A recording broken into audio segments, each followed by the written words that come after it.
അമ്മമാരുടെ ആരോഗ്യത്തെക്കുറിച്ചും അതുപോലെ കുഞ്ഞുങ്ങളുടെ കുഞ്ഞു കുഞ്ഞു കാര്യങ്ങളെക്കുറിച്ചൊക്കെ ഒരുപാട് പേർക്ക് പല ഡൗട്ടുകളും ഉണ്ടാവും. കുഞ്ഞുങ്ങളെ കുളിപ്പിക്കുന്നത് എങ്ങനെയാണ്, അവരെങ്ങനെയൊക്കെ കെയർ ചെയ്യാം, അതുപോലെ അമ്മമാരുടെ പരിചരണം എങ്ങനെയൊക്കെ വേണം എന്നുള്ള കാര്യങ്ങളൊക്കെ. അപ്പോൾ നമ്മൾ ഇന്ന് സംസാരിക്കാൻ പോകുന്നത് പ്രസവത്തെക്കുറിച്ചും അതുപോലെ കുഞ്ഞുങ്ങൾക്ക് വേണ്ട കാര്യങ്ങളെക്കുറിച്ചൊക്കെയാണ്. നമ്മുടെ കൂടെ ഇന്ന് ചേരുന്നത് ഡോക്ടർ ജുമാനാസ് ക്ലിനിക്കിലെ ഡോക്ടർ ജുമാനയാണ്. Welcome doctor. Thank you. Doctor അമ്മയാണ്, ഡോക്ടർ പ്ലസ് അമ്മ. അപ്പോൾ ഡോക്ടർ പ്രഗ്നൻസി ടൈമിലുള്ള അല്ലെങ്കിൽ അതിനുശേഷം ഡെലിവറി ടൈമിലുള്ള എക്സ്പീരിയൻസ് ഒക്കെ ഒന്ന് ഷെയർ ചെയ്യാൻ കഴിയുമോ? തീർച്ചയായിട്ടും. പ്രഗ്നൻസി നമ്മൾ എക്സ്പെക്റ്റ് ചെയ്യാൻ തുടങ്ങുമ്പോൾ തന്നെ ആക്ച്വലി നമ്മൾ എല്ലാവരുടെ അടുത്തും പറയുന്നത്, ഞാനും ചെയ്തിരുന്ന ഒരു കാര്യമാണ്, ഫോളിക് ആസിഡ് ടാബ്ലറ്റ്സ് ഒക്കെ റെഗുലറായിട്ട് എടുക്കാം. നമുക്ക് മൾട്ടി വൈറ്റമിൻസ് വളരെ ഇമ്പോർട്ടൻ്റ് ആണ്. ബേബിയുടെ ഗ്രോത്തിന് ഫസ്റ്റ് 3 മന്ത് പ്രഗ്നൻസി ടൈമിൽ ന്യൂറൽ ട്യൂബ് ഡിഫക്റ്റ് എന്നൊക്കെ പറയും, കുട്ടിയുടെ ബ്രെയിൻ ഗ്രോത്തിന് അതിനൊക്കെ വളരെയധികം ആവശ്യമായിട്ടുള്ള ഒന്നാണ് ഈ ഫോളിക് ആസിഡ് എന്ന് പറയുന്നത്. സോ ഞാൻ പ്രഗ്നൻസി എക്സ്പെക്റ്റ് ചെയ്യാൻ പോകുന്നതിന് മുന്നേ തന്നെ ഞാനത് എടുത്തിരുന്നു. റെഗുലറായിട്ട് തന്നെ ഫോളിക് ആസിഡ് ടാബ്ലറ്റ്സ് എടുത്തിട്ടുണ്ടായിരുന്നു. പിന്നെ എൻ്റെ HB ലെവലും കാര്യങ്ങളൊക്കെ നോർമലാണോ അതൊക്കെ ചെക്ക് ചെയ്തിരുന്നു. കാരണം ലേഡീസിൽ മോസ്റ്റ്ലി അനീമിയ എന്നുള്ളൊരു കണ്ടീഷൻ ഉണ്ടാവും അങ്ങനെ. അപ്പോൾ അതുകൊണ്ട് അത് ചെക്ക് ചെയ്ത് അതും ഒന്ന് നോർമലൈസ്ഡ് ആക്കി വെച്ചിട്ടുണ്ടായിരുന്നു. ഫുഡിലെ കാര്യങ്ങളിലൊക്കെയാണ് ശ്രദ്ധിച്ചിട്ടുണ്ടായിരുന്നത്. പിന്നെ പ്രഗ്നൻസി എക്സ്പെക്റ്റ് ചെയ്യുന്ന സമയത്ത് എല്ലാവർക്കും ഉള്ളൊരു ഇതാണ്, നമ്മൾ കാർഡ് ചെക്ക് ചെയ്യും. ഒരു 10 ഡേയ്സ് നമ്മൾ നീങ്ങിക്കഴിയുമ്പോൾ തന്നെ expected date, last menstrual period വരുന്ന ഡേറ്റിൽ ഒരു 10 ഡേയ്സ് ഇങ്ങോട്ട് മാറിക്കഴിയുമ്പോൾ നമ്മൾ കാർഡ് ടെസ്റ്റ് ചെയ്യും. അപ്പോൾ കാർഡ് ടെസ്റ്റ് ചെയ്യുമ്പോൾ ചിലപ്പോൾ 10 ഡേയ്സിനുള്ളിൽ തന്നെ ഒരു പീരീഡ് കാൽക്കുലേറ്റ് ചെയ്യുന്നതിൽ വലിയ വ്യത്യാസം ഉണ്ടാവും. അപ്പോൾ അതിൽ ചിലപ്പോൾ മൈൽഡ് ലൈനായിരിക്കും വരുന്നുണ്ടാവുക. അപ്പോൾ തന്നെ ഇപ്പോൾ ഓവർ കൺസേൺ ആണ്. നമുക്ക് പണ്ടത്തെ കാലത്ത് അങ്ങനെ ഒരുപാട് ടെസ്റ്റുകളൊന്നുമില്ല. അപ്പോൾ ഓവർ കൺസേൺ ആവും. എഗെയിൻ അപ്പം തന്നെ പോയി, അതായത് ഒരു 2-3 വീക്സിനുള്ളിൽ തന്നെ എഗെയിൻ പോയി സ്കാൻ എടുക്കും. ചിലർക്കതിൽ ഇപ്പോൾ വജൈനൽ സ്കാനിങ് ആയിരിക്കും ചെയ്യുന്നുണ്ടാവുക. അങ്ങനെയുള്ള സമയത്ത് ബ്ലീഡിങ് ആവും. ടെൻസ്ഡാണ് അവർ കൂടുതലായിട്ട്. അപ്പോൾ എന്നോട് ചോദിക്കുകയാണെങ്കിൽ ഞാൻ പറയണത്, ഞാൻ പേഴ്സണലി ഞാൻ തന്നെ ചെയ്തത്, ഞാൻ കാർഡ് ടെസ്റ്റ് ചെയ്തത് തന്നെ ഒരു 10 to 12 ഡേയ്സ് കഴിഞ്ഞിട്ടാണ് കാർഡ് ടെസ്റ്റ് ചെയ്ത് നോക്കിയത്. പോസിറ്റീവ് തിക്ക് കാർഡ് ലൈൻ വന്നപ്പോൾ വെയിറ്റ് ചെയ്തു. ജസ്റ്റ് നമ്മളൊരു 50 ഡേയ്സ് ആയി കഴിയുമ്പോൾ കുട്ടിയുടെ ഹാർട്ട് ബീറ്റ് ക്ലിയർ ആയിട്ട് നമുക്ക് കിട്ടും. അപ്പം നമ്മൾ 50 ഡേയ്സ് കഴിഞ്ഞിട്ടാണോ ചെക്ക് ചെയ്യേണ്ടത്? 2 മന്ത്സ് ഒരു സ്കാൻ ചെയ്യുമ്പോൾ നമ്മൾ അങ്ങനെയാണ് ചെയ്യുക. 2 മന്ത്സ് കഴിഞ്ഞ് സ്കാൻ ചെയ്യുമ്പോൾ നമുക്ക് ഇൻട്രാവജനൽ സ്കാനിങ് ചെയ്യണമെന്ന് ആവശ്യമില്ല, അബ്ഡോമിനൽ സ്കാനിങ് ചെയ്യാൻ പറ്റും. അപ്പോൾ എനിക്ക് ബേസിക്കലി ഒരു കൺസേൺ ഉണ്ടായിരുന്നു, വജൈനൽ സ്കാനിങ്ങിനേക്കാൾ കുറച്ചുകൂടി ഞാൻ കംഫർട്ടബിൾ ആ ഒരു ടൈമിൽ അബ്ഡോമിനൽ സ്കാൻ ചെയ്യണമെങ്കിൽ എനിക്ക് കുറച്ചുകൂടി കംഫർട്ടബിൾ ആയിരുന്നു. അപ്പോൾ അത് നമുക്ക് ഹാർട്ട് ബീറ്റ് ക്ലിയർ ആയിട്ട് കിട്ടണമെങ്കിൽ 50 ദിവസം 52 ദിവസം അത് വേണം. ചെക്ക് ചെയ്യുമ്പോൾ നമുക്ക് പ്രോപ്പറായിട്ട് കിട്ടുക കുട്ടിയുടെ ഹാർട്ട് ബീറ്റ്. മറ്റേത് അപ്പം പോകുമ്പോഴേക്കും ചെറിയൊരു എന്താ പറയുക സീഡിൻ്റെ ലെവലിലേ ഉണ്ടാവുള്ളൂ, ഹാർട്ട് ബീറ്റ് ഉണ്ടാവില്ല. 1 വീക്കിൽ തന്നെ പോയി ചെയ്യും. ഹാർട്ട് ബീറ്റ് ഇല്ലയെന്ന് അവർ പറയുമ്പോൾ നമുക്ക് ടെൻഷനാവും. കുട്ടി അബോർഷൻ സ്റ്റേജ് ആയോ, കുട്ടിക്ക് വളർച്ചയില്ലേ, ഒരുപാട് കാര്യങ്ങൾ നമ്മൾ ഓവർ തിങ്ക് ചെയ്യും. നമ്മുടെ തോട്ട്സ് ഇമ്പോർട്ടൻ്റ് ആണ് കേട്ടോ, കാരണം ഇതൊക്കെ നമ്മുടെ കുട്ടീനെ മൈൻഡ് ഇതിൽ എഫക്റ്റ് ചെയ്യും. അപ്പം ബെറ്റർ എന്താ പറയുകയെന്ന് വെച്ചാൽ കുറച്ച് കാമായിട്ടിരിക്കുക. ഒരു 50 ഡേയ്സ് 2 മന്ത്സ് വെയിറ്റ് ചെയ്ത് കഴിഞ്ഞാൽ നമുക്ക് ഫോളിക് ആസിഡൊക്കെ റെഗുലറായിട്ട് എടുക്കണം. ഇപ്പോൾ ബ്ലീഡിങ് ഇഷ്യൂസ് ഒന്നും ഇല്ല എന്നുണ്ടെങ്കിൽ അങ്ങനെ വെയിറ്റ് ചെയ്യാം. ബെഡ് റെസ്റ്റ് അതൊക്കെ ആ ഒരു ടൈമിൽ ഇമ്പോർട്ടൻ്റ് ആണ്. കാരണം ഇപ്പോഴത്തെ ഒരു ഇതിൽ നമുക്ക് യൂട്രസും കാര്യങ്ങളൊക്കെ തന്നെ വീക്കാണ്. അപ്പോൾ ഫസ്റ്റ് 3 മന്ത് ഞാൻ അത് ഭയങ്കര ടേക്ക് കെയർ ചെയ്തിരുന്നു കേട്ടോ. എന്നുവെച്ചാൽ നടക്കുന്നതൊക്കെ തന്നെ ഭയങ്കര സ്ലോ ആയിട്ട്, ആദ്യമായിട്ട് പ്രഗ്നൻ്റ് ആവുള്ളൂ. അപ്പോൾ അതിൻ്റെ ഒരു ഇതുണ്ടായിരുന്നു. പിന്നെ ഹെവി വർക്ക് ലോഡ് അങ്ങനെയൊന്നും ചെയ്തിട്ടുണ്ടായിരുന്നില്ല. നോർമലായിട്ടുള്ളത് മാത്രമേ ഞാൻ ചെയ്തിട്ടുണ്ടായിരുന്നുള്ളൂ. കംപ്ലീറ്റ് റെസ്റ്റ് നമ്മൾ ചെയ്തിട്ടുണ്ടായിരുന്നു. അപ്പോൾ ഇതാണ് സ്കാനിങ് ചെയ്യുന്ന ടൈമിൽ ഫസ്റ്റ് ആ ഒരു സ്കാനിങ് ഉണ്ടാവും 50 ഡേയ്സിൽ. അതിനുശേഷം പിന്നെ എന്താ പറയുക NT സ്കാൻ എന്ന് പറയും, ന്യൂക്കൽ ട്രാൻസ്ലൂസൻസി, അതായത് കഴുത്തിൻ്റെ ബാക്കിലുള്ള തിക്നെസ് നോക്കാനായിട്ട് ഫസ്റ്റ് ട്രൈമസ്റ്റർ ആദ്യത്തെ 3 മാസം, മൂന്നാമത്തെ അതായത് 12 വീക്സ് കഴിയുമ്പോൾ ഒരു സ്കാനിങ്. അപ്പോൾ അതിലൊക്കെ നമുക്ക് കുട്ടിയുടെ നെയ്സൽ ബോൺ ഉണ്ടോ, മൂക്കുണ്ടോ, ഇതൊക്കെ നോക്കാൻ പറ്റും. സ്കാനിങ് ഒക്കെ വളരെ ഇമ്പോർട്ടൻ്റ് ആണ്. നമ്മളത് പറയുന്ന രീതിക്ക് അത് ചെയ്യുക വേണം. അപ്പോഴാണ് കുട്ടികൾക്ക് എന്തെങ്കിലും കോംപ്ലിക്കേഷൻ ഉണ്ടോ എന്ന് വരെ. ഫസ്റ്റ് സ്കാനിങ്ങിൽ കുട്ടികളുടെ കോംപ്ലിക്കേഷൻസ് അത് മനസ്സിലാവില്ല. നമുക്ക് ആദ്യത്തെ ഒരു 3 മന്തിൽ എടുക്കുന്ന സ്കാനിങ്ങിൽ മൂക്കിൻ്റെ തണ്ടുണ്ടോ നോക്കും, നെയ്സൽ ബോൺ. കാരണം ചില കുട്ടികളിൽ ഇപ്പോൾ എന്തെങ്കിലും ജനറ്റിക്കലായിട്ട് പ്രശ്നമുള്ളതുണ്ട്, അപ്പോൾ അവർക്ക് ഈ മൂക്കിൻ്റെ തണ്ട് ഉണ്ടാവില്ല. അപ്പോൾ അങ്ങനെയുള്ള കണ്ടീഷനിൽ ചിലപ്പോൾ കുട്ടീനെ അബോർട്ട് ചെയ്യാൻ തന്നെ അവർ പറയും. അപ്പോൾ അത് അവർ നോക്കും. പിന്നെ അതേപോലെ കഴുത്തിൻ്റെ ബാക്കിലുള്ള തിക്നെസ് NT എന്ന് പറയും, ന്യൂക്കൽ ട്രാൻസ്ലൂസൻസി, അതും നോക്കും. ഇത് മാത്രമേ നോക്കുള്ളൂ. അനോമലി സ്കാനിങ് എന്ന് പറയുന്നതാണ് കുട്ടികളുടെ, അതായത് അവയവങ്ങൾക്ക് എന്തെങ്കിലും പ്രശ്നമുണ്ടോ, ഹാർട്ടിന്, കിഡ്നിക്ക്, ബ്രെയിൻ ഗ്രോത്ത് ഒക്കെ ഡെവലപ്ഡ് ആണോ, കൈയും കാലുകളൊക്കെ ഇതൊക്കെ അറിയുന്നത് 5th മന്ത് സ്കാനിങ്ങിലാണ്. 20 വീക്സ് ആ ഒരു ടൈമിൽ കുട്ടീനെ നമുക്ക് ഏകദേശം ഫുള്ള് നമുക്ക് അവർ കാണിച്ചു തരും. അപ്പോൾ ആ ടൈമിൽ എന്തെങ്കിലും പ്രശ്നം ഉണ്ടെന്നാണെങ്കിൽ നമുക്ക് അബോർഷനൊന്നും പോസിബിൾ ആയിരിക്കില്ലല്ലോ? ഇല്ല 5th മന്തിലും അബോർഷൻ പോസിബിളാണ്. അതിന് മുന്നേ തന്നെ അവർ കുറേ ചെക്കിങ് ചെയ്യും. ബ്ലഡ് ടെസ്റ്റിലൊക്കെ നമ്മൾ നോക്കാൻ പറ്റും. ഡൗൺ സിൻഡ്രോം ടെസ്റ്റുകളൊക്കെ ഉണ്ട്. അപ്പോൾ അതൊക്കെ അവോയ്ഡ് ചെയ്യാനാണ് നമ്മൾ ഈ ഫോളിക് ആസിഡ് ടാബ്ലറ്റ്സ് ഒക്കെ എടുക്കാൻ പറയുന്നത്. ഇപ്പോൾ ജനറ്റിക്കലി എന്തെങ്കിലും പ്രശ്നമുള്ളതാണെങ്കിൽ 5th മന്ത് ഇതിലും അവർ പോസിബിളാണ്. അതിലാണ് നമ്മൾ 3rd മന്തിൽ നോക്കുന്നത്. അതിലിപ്പോൾ ഈ നേസൽ ബോണൊക്കെ അതിൻ്റെ ഒരു ഡിപ്പെൻഡൻസിയാണ്. അതുപോലെ NT ഇതിലൊക്കെ പ്രശ്നമുണ്ടെന്ന് അറിയുകയാണെങ്കിൽ എഗെയിൻ ഒരു 1 വീക്കിൽ എഗെയിൻ അവർ ഒന്നുകൂടെ ബ്ലഡ് ടെസ്റ്റോ അതേപോലെ തന്നെ ആംനിയോട്ടിക് ഫ്ലൂയിഡ് ചിലർക്ക് അത് എടുത്ത് ടെസ്റ്റ് ചെയ്ത് നോക്കും, എന്തെങ്കിലും ജനിതകപരമായിട്ടുള്ള പ്രശ്നമുണ്ടോ എന്ന് പറഞ്ഞിട്ട്. അബോർഷൻ വേണ്ട കേസസ് ആണെങ്കിൽ അവരത് പറയും. അങ്ങനെയല്ല, അതിലൊക്കെ നോർമലാണെങ്കിൽ പിന്നെ അടുത്ത് നമുക്ക് മറ്റ് ഓർഗൻസ് ഒക്കെ നോർമലാണോ എന്ന് അറിയുന്നത്. അത് ഹാർട്ടിൻ്റെ ചേമ്പേഴ്സ് വരെ 4 അറകളുണ്ടല്ലോ, അതുവരെ പ്രോപ്പർ ബ്ലഡ് സർക്കുലേഷൻ കറക്റ്റാണോ എന്നൊക്കെ കൃത്യമായി അറിയുന്നത് ഈ അനോമലി സ്കാനിങ്. എന്നിട്ടാണ് നമുക്ക് ഉറപ്പിക്കാൻ പറ്റുള്ളൂ ഓക്കെ ഓൾമോസ്റ്റ് ഹെൽത്തി ആണ് ബേബി എന്നുള്ളത്. പിന്നെ അതിൽ തന്നെ ചിലർക്ക് വെയിറ്റ് കുറയും, ചില ബേബീസിന് വെയിറ്റ് കുറയണം, പക്ഷേ പിന്നീട് വെയിറ്റ് കയറി വരും. നമ്മളത് ടെൻഷൻ അടിക്കേണ്ട കാര്യമില്ല. ആ ഒരു ഏജിലുള്ള വെയിറ്റ് ഒരു ചെറിയൊരു ലെവലിൽ കുറവാണ് എന്നുണ്ടെങ്കിലും നമ്മൾ പ്രോപ്പറായിട്ട് ന്യൂട്രീഷ്യസ് ആയിട്ട് ഭക്ഷണം കഴിക്കാനായിട്ട് ശ്രദ്ധിക്കുക. കാരണം പ്രഗ്നൻ്റ് ആവുന്ന ടൈമിൽ ഓവർ വെയിറ്റ് ആണെന്നുണ്ടെങ്കിൽ ചില ലേഡീസ് എന്ത് ചെയ്യും, ഡെലിവറി ടൈമിൽ അതൊരു കോംപ്ലിക്കേഷൻ ഉണ്ടാവും, അതൊരു ടെൻഷൻ ഉണ്ടാവും. അപ്പോൾ എന്ത് ചെയ്യും, മാക്സിമം ഫുഡ് റെസ്ട്രിക്ഷൻ ചെയ്യും. അപ്പോൾ പ്രോപ്പറായിട്ടുള്ള ന്യൂട്രീഷൻ കിട്ടില്ല. വെള്ളമൊക്കെ ധാരാളം കുടിക്കാനായിട്ട് ശ്രദ്ധിക്കണം. നമുക്ക് എല്ലാ ഫുഡും എടുക്കാം, ജങ്ക് ഫുഡ്സ് പരമാവധി ഒഴിവാക്കിയിട്ട് ബാക്കി നമ്മുടെ വീട്ടിൽ പ്രിപ്പയർ ചെയ്യുന്ന നല്ല ഹെൽത്തി ആയിട്ടുള്ള ഫുഡുകളെല്ലാം തന്നെ, ഇലക്കറികൾ അതൊക്കെ റെഗുലറായിട്ട് എടുക്കാനായിട്ട് പറ്റും. മുരിങ്ങയുടെ ഇലയൊക്കെ വളരെ എഫക്റ്റീവാണ്. അത് 3rd ട്രൈമസ്റ്ററിൽ, അതായത് ഈ 5th മന്ത് 6th മന്ത് കഴിഞ്ഞതിന് ശേഷം എടുക്കുമ്പോൾ, കാരണം ആഫ്റ്റർ ഡെലിവറി പ്രോപ്പറായിട്ട് പാല് ഉണ്ടാവുന്നില്ല എന്നുള്ളത് പലർക്കും ഒരു കംപ്ലയിൻ്റാണ്. അപ്പോൾ സാധാരണ ആളുകൾ കഴിക്കുന്നത് ഈ ഒരു മുരിങ്ങയുടെ ഇലയാണ്. അത് അത്രയും എഫക്റ്റീവാണ്. അയൺ റിച്ച് ആണ്, കാൽഷ്യം റിച്ച് ആണ്. അപ്പോൾ എല്ലാവർക്കും മട്ടൺ, ചിക്കൻ അല്ലെങ്കിൽ ബീഫ് ഇത് തന്നെ കഴിക്കാൻ പറ്റിയെന്ന് വരില്ല, സാധാരണപ്പെട്ട ആളുകളുണ്ട്. അപ്പോൾ അവർക്ക് എളുപ്പം എന്ന് പറയുന്നത് ഇതാണ്, അയണും കാൽഷ്യം റിച്ച് ആയിട്ടുള്ള മുരിങ്ങയുടെ ഇല. അത് ആ ടൈമിൽ തന്നെ ലാസ്റ്റ് ട്രൈമസ്റ്ററിൽ തന്നെ നമ്മൾ എടുക്കാൻ തുടങ്ങുമ്പോൾ ആഫ്റ്റർ ഡെലിവറി പാലൊക്കെ പ്രോപ്പറായിട്ട് ഔട്ട്പുട്ട് പുറത്തോട്ട് വരാൻ നല്ല ഹെൽപ്ഫുള്ളാണ്. ഈ പ്രഗ്നൻസി ടൈമിൽ ചില ഫ്രൂട്ട്സ് ഒക്കെ അവോയ്ഡ് ചെയ്യണമെന്ന് പറയാറില്ലേ? പപ്പായ അങ്ങനത്തെ ഫ്രൂട്ട്സ് ചിലത് പറയുന്നുണ്ട്. ഓരോ പീസ് കഴിക്കുന്നതുകൊണ്ടൊന്നും കുഴപ്പമില്ല. ഇതൊക്കെ ഫസ്റ്റ് ട്രൈമസ്റ്ററിലാണ് പിന്നെയും പറയുക. അതായത് ഈ പപ്പായ കഴിക്കുന്നതുകൊണ്ട് അബോഷനാവും, അതൊക്കെ എന്താ പറഞ്ഞാൽ അതിലുള്ള ആ ഒരു കണ്ടൻ്റാണ് അവർ പറയുന്നത്. അത് അങ്ങനെ അത് അബോഷൻ ആവണമെന്നുണ്ടെങ്കിൽ നമ്മൾ ചിലപ്പോൾ 1 kg കഴിക്കേണ്ടി വരും. അപ്പോൾ അതൊന്നും പോസിബിൾ അല്ല. അത്ര ഇതൊക്കെ ചെറിയ തോതിൽ നമുക്ക് കഴിക്കാം. അതേപോലെ പൈനാപ്പിൾ, അത് എന്താ പറയുക, നമ്മൾ പൈനാപ്പിളൊക്കെ പീരിയഡ് സ്റ്റിമുലേറ്റ് ചെയ്യുന്ന ഒന്നാണ്. അതിൽ ബ്രൊമിലിൻ എന്നുള്ള കണ്ടൻറ് ഉണ്ട്, എൻസൈം ഉണ്ട്. അപ്പോൾ അതും പറയാറുണ്ട് പൈനാപ്പിൾ കഴിക്കരുത്. 1 പീസോ 2 പീസോ കഴിക്കുന്നതുകൊണ്ട് കുഴപ്പമൊന്നും ആവില്ല. അതുപോലെ ചിലർ പറയും ചിക്കന് ഭയങ്കര ചൂടാണ്, ഹീറ്റാണ്, സോ ഫസ്റ്റ് ട്രൈമസ്റ്ററിൽ അത് കഴിച്ചു കഴിഞ്ഞാൽ അബോഷനാവും. അതൊക്കെ മിത്സാണ്. അങ്ങനെയൊന്നുമില്ല. ചിക്കനൊക്കെ വളരെ ലീൻ പ്രോട്ടീനാണ്, വളരെ നല്ലതാണ്. ചിക്കൻ കഴിക്കുന്നതുകൊണ്ടോ അല്ലെങ്കിൽ പപ്പായ കഴിക്കുന്നതുകൊണ്ടോ ചെറിയ തോതിൽ കഴിക്കാം. ചിക്കനൊക്കെ ധാരാളം കഴിക്കാം, ഒരു കുഴപ്പമില്ല. അതൊന്നും ഒരുപാട് നമ്മൾ ബൾക്കായിട്ട് എന്തൊരു കാര്യം അമിതമായാൽ അമൃതവും വിഷമൊന്നും നമ്മൾ പറയില്ല. ആ ഒരു ലെവലിലോട്ട് പോകാതിരുന്ന 1-2 പീസ് കഴിക്കുന്നുണ്ട് ഒരിക്കലും അബോഷൻ ഉണ്ടാവില്ല. അത് മിത്സ് മാത്രമാണ്, നമ്മുടെ ഒരു ധാരണയാണ് അങ്ങനെ. പപ്പായ കുറേ കഴിക്കണം, എല്ലാ ദിവസവും കുറേ കഴിച്ചാൽ ഈ പീരീഡ് സ്റ്റിമുലേറ്റ് ചെയ്യുന്നതിന് അങ്ങനെയാണ് കേട്ടോ. പീരീഡ് സ്റ്റിമുലേറ്റ് ചെയ്യാനായിട്ട് നമ്മൾ പപ്പായ റെഗുലർ എടുക്കാൻ പറയുമ്പോഴും നമ്മളത് 10 ദിവസമൊക്കെ എടുക്കണം റെഗുലർ. അപ്പോൾ എപ്പോഴെങ്കിലും ഒരിക്കൽ 1-2 പീസ് എടുക്കുന്നതുകൊണ്ട് ഒരു കുഴപ്പമില്ല. അതേപോലെ പലർക്കുള്ളൊരു കൺസേൺ ആണ്, പ്രഗ്നൻ്റ് ആയി കഴിയുമ്പോൾ തന്നെ ഡെലിവറി നോർമൽ ഡെലിവറി ആവോ, സിസേറിയൻ ആയിക്കഴിഞ്ഞാൽ കോംപ്ലിക്കേഷൻ ആവോ, ഇതൊക്കെ ഉണ്ട്. പിന്നെ ആൾക്കാരുടെ ഒരു ജഡ്ജ്മെൻറ്റും, അല്ലെങ്കിൽ ഇപ്പോൾ എന്താ പറയുക, ചിലർ പറയും പ്രോപ്പർ നടക്കാത്തതുകൊണ്ടാണ്, നീ എക്സസൈസ് ചെയ്യാത്തതുകൊണ്ടാണ് സിസേറിയൻ. അങ്ങനെയല്ല. കുട്ടിയുടെ ഗ്രോത്ത് കറക്റ്റ് വന്ന് കുട്ടിയുടെ തല ഇറങ്ങി വന്ന് എല്ലാ പൊസിഷൻ നോർമലായി ഇരുന്നാലും ചിലപ്പോൾ ലാസ്റ്റ് ഘട്ടത്തിൽ നോക്കുമ്പോൾ ഈ അംബിലിക്കൽ കോഡ് എന്ന് പറയും, കുട്ടിയുടെ ആ ഒരു കോഡ്, അത് ചിലപ്പോൾ കഴുത്തിന് ചുറ്റും. അപ്പോൾ അങ്ങനെയുള്ള ചില കണ്ടീഷനിൽ സിസേറിയൻ ചെയ്യേണ്ടി വരും. പക്ഷേ ഇപ്പോഴത്തെ ഒരു ഇതിൽ പറയുകയാണെങ്കിൽ മാക്സിമം, ഇപ്പോൾ എൻ്റെ ഒരു ഡെലിവറി എക്സ്പീരിയൻസ് പറയുകയാണെങ്കിൽ, എൻ്റെ കൂടെ അവിടെ ആ റൂമിലിരുന്നതിൽ ഞാനും ഇനിയൊരു ഡോക്ടറും, ഇവർ 2 പേർക്കും മാത്രം നോർമൽ ഡെലിവറി ആയത് കേട്ടോ, ബാക്കി എല്ലാം സിസേറിയൻ ആയിരുന്നു. അപ്പോൾ ഇപ്പം മാക്സിമം അതൊരു ഹോസ്പിറ്റലിൻ്റെ ബെനിഫിറ്റായിട്ട് കണക്കാക്കണോ എന്താണെന്നറിയില്ല, എല്ലാവരെയും സിസേറിയനിലോട്ട് സ്റ്റിമുലേറ്റ് ചെയ്യണം. നമുക്ക് അതിനെക്കുറിച്ച് ഒരു അവയർനെസ് ഉള്ളത് കൊണ്ട് അത് നമുക്ക് പിടിച്ചെടുക്കാൻ പറ്റും. ചില കേസസ് തീരെ അവബോധം ഇല്ലാത്തവരുണ്ട് കേട്ടോ. ഇപ്പോൾ എൻ്റെ ആ ഒരു ടൈമിൽ നോക്കുമ്പോൾ ഈ മഷി ഇളകി വരിക എന്ന് പറയും, മെക്കോണിയം സ്പ്രെഡ് ചെയ്ത്. അപ്പോൾ ഡേറ്റ് കഴിയുമ്പോഴാണ് ഈ പ്രശ്നം വരിക. അതായത് നമ്മൾ പീരീഡിൻ്റെ ഡേറ്റ് എപ്പോഴും പ്രോപ്പർ കാൽക്കുലേറ്റ് ചെയ്യണം. ലാസ്റ്റ് മെൻസ്ട്രൽ പീരീഡ് എന്ന് പറയും. ഇപ്പോൾ April 4 അല്ലെങ്കിൽ April 5 എപ്പോഴാണ് നിങ്ങളുടെ പീരീഡ് ലാസ്റ്റായിട്ട് ആയതെന്നുള്ളത് കറക്റ്റ് അറിഞ്ഞിരിക്കണം. ചിലർക്കത് മിസ്സായി പോകും. അങ്ങനെ മിസ്സായി പോകുമ്പോൾ എന്താ കുഴപ്പമെന്ന് പറയുമ്പോൾ ഡേറ്റ് നീണ്ടുപോകും. ഈ 38 വീക്സാണ് നമ്മുടെ പ്രഗ്നൻസി ടൈം എന്ന് പറയുന്നത്, 38 to 40 വീക്സ്. അപ്പോൾ അത് കഴിഞ്ഞ് പോകുമ്പോൾ കുട്ടി ഉള്ളിൽ തന്നെ മഷി ഇറക്കും.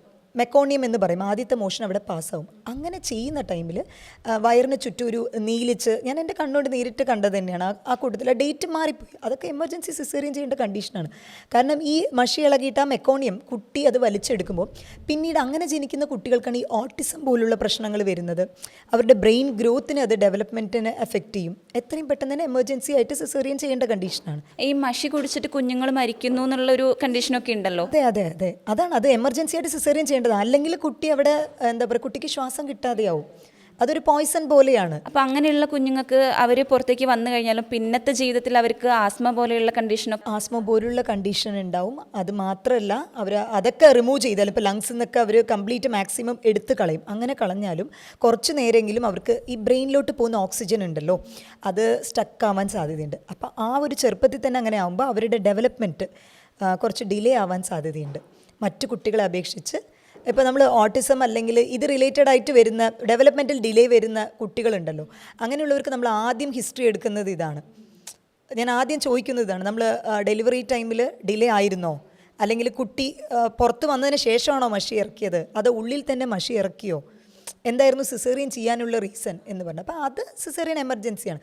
അല്ലാതെ ചിലരെന്താ വെച്ചാൽ ഒന്ന് നോർമൽ ഡെലിവറി പേടിച്ചിട്ട് ചിലർ സിസേറിയൻ ചെയ്യുന്നതുണ്ട്. അപ്പോൾ അതിൻ്റെ ആവശ്യമില്ല സത്യം പറഞ്ഞാൽ. അത് ലൈഫ് ടൈം വൺസ് എക്സ്പീരിയൻസ് ചെയ്യുന്നതുകൊണ്ട് ഒരു കുഴപ്പമില്ല, നമ്മളെ കൊണ്ട് അത് പറ്റും, ഡെഫിനറ്റ്ലി പറ്റും. നമ്മൾ പീരിയഡ് ടൈം വരുന്ന ഒരു പെയിൻ കുറച്ചുകൂടെ സിവിയറായ ഒരു 10 ടൈംസ് കൂടി എങ്ങനെ ഉണ്ടാവും ആ ഒരു ലെവൽ തന്നെ ആയിരിക്കും ഡെഫിനറ്റ്ലി. അത് നമ്മളെ കൊണ്ട് ടോളറേറ്റ് ചെയ്യാൻ പറ്റുന്ന ഒന്ന് തന്നെയാണ്. അത് പേടിച്ചാണ് പലരും ചെയ്യുന്നത്. പിന്നെ ഇപ്പോൾ അതിലും എപ്പിഡ്യൂറൽ ചെയ്യുന്നവരുണ്ട്. ഇപ്പോൾ പെയിൻലെസ് ആയിട്ടുള്ള ഡെലിവറി ഒക്കെ പോസിബിളാണ്. നോർമൽ ഡെലിവറി തന്നെ, വജൈനൽ ഡെലിവറി തന്നെ അവർ പെയിൻലെസ് ആയിട്ട് പോസിബിളാണ്. അതും അതേപോലെ തന്നെ ഇപ്പോൾ സിസേറിയൻ ചെയ്യുന്ന ടൈമിൽ, സിസേറിയൻ ചെയ്ത് കഴിഞ്ഞാൽ അതിൻ്റെ കോംപ്ലിക്കേഷൻസും ഉണ്ട്, നോർമൽ ഡെലിവറിയിലും ഉണ്ട്. എല്ലാവരും പറയും നോർമൽ സുഖപ്രസവമായിരുന്നല്ലോ. സുഖപ്രസവം അത്ര അങ്ങോട്ട് സുഖമല്ല, അത് പണ്ടായിരുന്നു അത്ര അങ്ങോട്ട് സുഖം. ഒന്നാമത് ഇപ്പോൾ എപ്പിസോട്ടമി ഒക്കെ ചെയ്യുന്നത് കൊണ്ട് ആ സ്റ്റിച്ചും കാര്യങ്ങളും അതിൻ്റെ പെയിൻ തന്നെ ഉണ്ടാവും, ബുദ്ധിമുട്ടുണ്ടാവും. എന്നാലും മറ്റതിനെ അപേക്ഷിച്ച് ഈ ഒരു ബാക്ക് പെയിൻ ഒക്കെ വരുന്നത് വളരെ കുറവായിരിക്കും ഈ നോർമൽ ഡെലിവറി ആ ഒരു ഇതിൽ. പിന്നെ സിസേറിയൻ വരുമ്പോൾ നമുക്ക് ഇപ്പോൾ ഒരു delivery okay, again second third delivery ഇതാക്കുമ്പോൾ സ്റ്റിച്ച്, ഒരു ഓർഗന് നമ്മൾ നോർമലായിട്ട് വരുന്നതും സ്റ്റിച്ച് ഇട്ട് ഇതാക്കുന്നതും, ചിലർക്ക് ഇപ്പോൾ യൂട്രസ് പ്രൊലാപ്സ് ഉണ്ടാവാനുള്ള സാധ്യത അങ്ങനെയൊക്കെ കൂടുതലുണ്ട്. അപ്പോൾ എമർജൻസിയോ ആവശ്യമുള്ളതാണെങ്കിൽ സിസേറിയനിലോട്ട് പോവാം, അല്ലെങ്കിൽ നമുക്ക് നോർമൽ ഡെലിവറി തന്നെ ട്രൈ ചെയ്യാം. ഞാനൊക്കെ നോർമൽ ഡെലിവറി തന്നെ വേണമെന്ന് പറഞ്ഞ് പ്രോപ്പർ വർക്കൗട്ട് ചെയ്ത്, വർക്കൗട്ട് ഇൻ ദ സെൻസ് നമ്മൾ ലാസ്റ്റ് ട്രൈമസ്റ്ററിലൊക്കെ എല്ലാം കുനിഞ്ഞു നിവർന്നും എല്ലാ ജോലികളും ചെയ്ത് അങ്ങനെ പ്രോപ്പർ അത് ടേക്ക് കെയർ ചെയ്തിരുന്നു. പിന്നെ അതേപോലെ ടോയ്ലറ്റ്സ് യൂസ് ചെയ്യുമ്പോൾ ഇന്ത്യൻ ടോയ്ലറ്റ്സ് കുറച്ചുകൂടെ ബെസ്റ്റാണ് as compare to western last ഇതിൽ. കാരണം ആ സ്ക്വേറ്റിംഗ് പൊസിഷൻ നല്ലതാണ്, ശ്രദ്ധിച്ചൊക്കെ യൂസ് ചെയ്യുകയാണെങ്കിൽ അത് വളരെ നല്ലതാണ്. കുട്ടിയുടെ തലയൊക്കെ പ്രോപ്പർ ഇറങ്ങി വരാനും അങ്ങനെ ഇതിനൊക്കെ ആയിട്ട് അത് ചിലരുടെ ഇതുണ്ട് കേട്ടോ, കുട്ടിയുടെ തല തിരിഞ്ഞായിരിക്കും ഉണ്ടാവും, കുട്ടിയുടെ ബട്ടക്സ് പോർഷൻ ആയിരിക്കും താഴെ വരുന്നുണ്ടാവുക. അപ്പോൾ അവർ ലാസ്റ്റ് വരെ നോക്കും, ഡോക്ടേഴ്സ് ലാസ്റ്റ് വരെ ഇത് ഇറങ്ങി വരുമെന്ന് നോക്കും. പക്ഷേ അത് ഇറങ്ങി വന്നില്ല എന്നുള്ള കണ്ടീഷനിൽ ഡെഫിനറ്റായിട്ടും അതും സിസേറിയൻ ചെയ്യേണ്ട ഒരു ഇതാണ്. അല്ലാതെ വെറുതെ പേടിച്ചിട്ട് സിസേറിയൻ ചെയ്യേണ്ട ആവശ്യമില്ല. അപ്പോൾ ഞാൻ പറഞ്ഞില്ല, ആ ഒരു ഇതിൽ മെക്കോണിയം ആ ഒരു കുട്ടിയല്ലാണ്ട് പിന്നെ ബാക്കിയുള്ളതൊക്കെ അവർ വെറുതെ സിസേറിയൻ ആക്കിയതായിരുന്നു. എന്നോടും പറഞ്ഞു ലാസ്റ്റ് വരെ സിസേറിയൻ ആക്കാം. ഞാൻ പറഞ്ഞു ഇല്ല, എല്ലാം നോർമലാണല്ലോ, ഹാർട്ട് ബീറ്റ് എടുക്കുമ്പോൾ കുട്ടിയുടെ നോർമലാണ്, എനിക്ക് പെയിൻ പ്രോപ്പറായിട്ട് വരുന്നുണ്ട്, പിന്നെന്താ കുഴപ്പം. നമുക്ക് അതിനെക്കുറിച്ച് ഒരു അറിവുണ്ടെങ്കിൽ പ്രശ്നമില്ല. നമ്മളിപ്പോൾ അവർ പേടിപ്പിക്കുമ്പോൾ നമുക്ക് ഓട്ടോമാറ്റിക്കലി കുഞ്ഞിന് എന്തെങ്കിലും സംഭവിക്കുമെന്നുള്ള പേടിയായിരിക്കും കൂടുതൽ ആൾക്കാർക്ക് ഉണ്ടാവുക. കുട്ടിയുടെ ഹെൽത്തി ആയിട്ട് കുട്ടിയുടെ ഹാർട്ട് ബീറ്റ് കുറയുന്നില്ല, കുട്ടിയുടെ ഹാർട്ട് ബീറ്റ് നോർമലാണ്, എനിക്ക് പെയിൻ കൂടിക്കൊണ്ടേ വരുന്നുണ്ട്. അവർ കറക്റ്റ് നോക്കുമ്പോൾ പെയിൻ കൂടി വരണം, പെയിൻ ഇടയ്ക്ക് സ്റ്റക്കാവും. ഇതാണ് എപ്പിഡൂറൽ എടുക്കുമ്പോൾ ചിലർക്കൊരു പ്രശ്നമുണ്ട്. ചിലപ്പോൾ ആ പെയിൻ വരാതാവുമ്പോൾ നമുക്ക് ആ പെയിൻ വന്നു കഴിയുമ്പോൾ പുഷ് ചെയ്യാനുള്ള ടെൻഡൻസി ഉണ്ടാവുള്ളൂ. പെയിൻ ഇല്ലാതാവുമ്പോൾ ഓട്ടോമാറ്റിക്കലി അതങ്ങനെ ആ മസിൽസ് റിലാക്സ് ആവാൻ തുടങ്ങും, സ്റ്റക്കാവും ഇടയിൽ വെച്ച്. ആ കണ്ടീഷനിലും എമർജൻസി ആയിട്ട് സിസേറിയൻ ചെയ്യേണ്ടി വരും. അപ്പോൾ അത് ഞാനൊരു എക്സ്പീരിയൻസ് ചെയ്ത ഒരു കാര്യമാണ്. അപ്പോൾ ഞാൻ കുറച്ച് നോളജ് ഉള്ളതുകൊണ്ട് നോർമൽ വജൈനൽ ഡെലിവറി ആയി. കാരണം ഇപ്പോൾ മാക്സിമം അത് ഹോസ്പിറ്റൽ ബെനിഫിറ്റ്സിൻ്റെ ഇത് എന്നുള്ള കാരണത്തിൽ സിസേറിയൻ ആക്കാണ് വെറുതെ തന്നെ അവർ. അപ്പോൾ എന്നോട് പറഞ്ഞിട്ടുണ്ടായിരുന്നു കേട്ടോ, ഡേറ്റിന് മുന്നേ തന്നെ കുട്ടിയുടെ തലയൊക്കെ ഇറങ്ങിയല്ലോ, ഡേറ്റ് ടൈമുണ്ട്, അപ്പം 2 വീക്സ് ബിഫോർ തന്നെ നമുക്ക് ഡേറ്റ് ഫിക്സ് ചെയ്യാം, സിസേറിയൻ ചെയ്യാം. ഞാൻ പറഞ്ഞു എന്തിനാ, അതിൻ്റെ ആവശ്യം എന്താ എന്നോട് ചോദിച്ചു. അല്ല പ്രത്യേകിച്ച് എനിക്കും കോംപ്ലിക്കേഷൻ ഇല്ല, കുട്ടിക്കും അല്ല എന്തിനാ വെയിറ്റ് ചെയ്യുന്നത്, കുട്ടിയൊക്കെ നോർമലാണല്ലോ, വെയിറ്റ് ഗെയിനായി, എന്തിനാ വെയിറ്റ് ചെയ്യുന്നത്, എടുക്കാമല്ലോ, അതിൻ്റെ ടൈം ആകുമ്പോൾ അത് വരുമല്ലോ, എന്തിനാ വെറുതെ അതിനെ ബുദ്ധിമുട്ടിക്കുന്നത്. അപ്പോൾ ഇത് സാധാരണ ആളുകൾക്ക് പറഞ്ഞ് ടെൻഷൻ അടിപ്പിക്കുമ്പോഴേ, അതെ, ഒരു സാധാരണക്കാരൻ ഇതിനെക്കുറിച്ച് അറിയില്ലെങ്കിൽ എന്തായാലും ഒരു ടെൻഷനാവും. കാരണം കുട്ടിയുടെ ആരോഗ്യം സിസേറിയൻ തന്നെ ഓപ്റ്റ് ചെയ്യും, അതിൻ്റെ ആവശ്യമില്ല. അതുപോലെ ഞാൻ പറഞ്ഞ മെക്കോണിയം ശ്രദ്ധിക്കണം. ലാസ്റ്റ് സ്റ്റേജിൽ അതുവരെ നോർമൽ ഡെലിവറി മതി പറഞ്ഞാൽ അങ്ങനെ വെയിറ്റ് ചെയ്ത് അങ്ങനെ ഒരു പൊട്ടത്തരവും ചെയ്യരുത്. അങ്ങനെ ചെയ്ത് കഴിയുമ്പോൾ അത് കുട്ടീനെ എഫക്റ്റ് കറക്റ്റായിട്ടുള്ള ടൈമിൽ കറക്റ്റായിട്ടുള്ള ഡിസിഷൻ എടുക്കാനായിട്ട് ശ്രദ്ധിക്കണം. ചിലർക്ക് വെള്ളം പെട്ടെന്ന് പൊട്ടിപ്പോകുന്ന കണ്ടീഷനുണ്ട്. അപ്പോൾ അങ്ങനെ വെള്ളം പോയി കഴിയുമ്പോൾ, അതായത് ആംനിയോട്ടിക് ഫ്ലൂയിഡ് ലീക്കായി പോവും, മെംബ്രെയിൻ റപ്ചറാവും. ഉള്ളിലെ കുട്ടീനെ കുഷ്യൻ പോലെ സൂക്ഷിക്കുന്ന ഒരു മെംബ്രെയിനാണ്. അത് റപ്ചറായി കഴിയുമ്പോൾ ഓട്ടോമാറ്റിക്കലി ബ്ലീഡിങ് കാര്യങ്ങളും വരാൻ തുടങ്ങും കുട്ടിയുടെ ഇത്. പിന്നെ അത് കഴിഞ്ഞ് കുറച്ച് ടൈമേ ഉണ്ടാവുള്ളൂ. ആ ടൈമിനുള്ള അമ്മയ്ക്ക് പെയിൻ വന്നില്ല എന്നുണ്ടെങ്കിലും സിസേറിയൻ ചെയ്യേണ്ടി വരും. ഇതല്ലാത്ത കുറേ കണ്ടീഷനിൽ ആവശ്യമില്ലാതെ ചെയ്യുന്നുണ്ട്. അത് നമുക്ക് ഒഴിവാക്കാൻ പറ്റുന്ന ഒരു കാര്യം തന്നെയാണ്. ഡോക്ടർ, അതുപോലെ തന്നെ പല അമ്മമാർക്കും ഉള്ള സംശയമാണ് തൻ്റെ കുഞ്ഞിന് ആവശ്യത്തിനുള്ള പാല് കിട്ടുന്നുണ്ടോ ഇല്ലയോ എന്നുള്ളത്. അതെങ്ങനെ ഒരു അമ്മയ്ക്ക് തിരിച്ചറിയാൻ കഴിയുക? അതെങ്ങനെയാണ് നമുക്ക് തിരിച്ചറിയാമെന്ന് വെച്ചാൽ, കുട്ടി ഫീഡ് ചെയ്ത് കഴിയുമ്പോൾ, അതായത് കുട്ടി നമ്മൾ പാല് കൊടുത്തതിന് ശേഷം കുട്ടി പ്രോപ്പറായിട്ട് ഉറങ്ങുന്നുണ്ടോ, കുട്ടി വയറ് ഫുള്ളായി കഴിഞ്ഞാൽ ഓട്ടോമാറ്റിക്കലി അത് എന്താ പറയുക, റിലീസ് ചെയ്യും, ഉറങ്ങാൻ നോക്കും. അതല്ല പിന്നെയും കുട്ടി ഇറിറ്റേറ്റഡ് ആണെന്നുണ്ടെങ്കിൽ അതൊരു സൈനാണ്. അതേപോലെ തന്നെ കുട്ടി പാല് പ്രോപ്പറായിട്ട് അതിൻ്റെ ആവശ്യത്തിന് എടുക്കുന്നുണ്ടോ എന്നുള്ളത് നമുക്ക് ഡയപ്പർ നോക്കിയിട്ട് നമുക്ക് തീരുമാനിക്കാൻ പറ്റും. പ്രോപ്പർ യൂറിനേറ്റ് ചെയ്യുന്നുണ്ടോ, യൂറിൻ്റെ ലെവൽ നമ്മളൊരു 4-5 ഡയപ്പറോ ചേഞ്ച് ചെയ്യുന്നുണ്ടോ, അല്ല ഡയപ്പർ ഒരു ഡയപ്പർ അങ്ങനെ ചേഞ്ച് ചെയ്യുന്നുള്ളൂ എന്നുണ്ടെങ്കിൽ, കാരണം ഈ നമ്മൾ മുലപ്പാലിൽ മാക്സിമം നോക്കുകയാണെങ്കിൽ 80%, 75-80% വെള്ളമാണ് ഉള്ളത്. അപ്പോൾ ഈ കുട്ടിയുടെ യൂറിൻ ഔട്ട്പുട്ട് നോക്കിയിട്ട് നമുക്ക് മനസ്സിലാക്കാനായിട്ട് പറ്റും. കുട്ടി ഉറങ്ങുന്നുണ്ടോ അതും നോക്കാൻ പറ്റും. കാരണം വയറ് നിറയുമ്പോൾ കുട്ടി ഓട്ടോമാറ്റിക്കലി ഉറങ്ങും.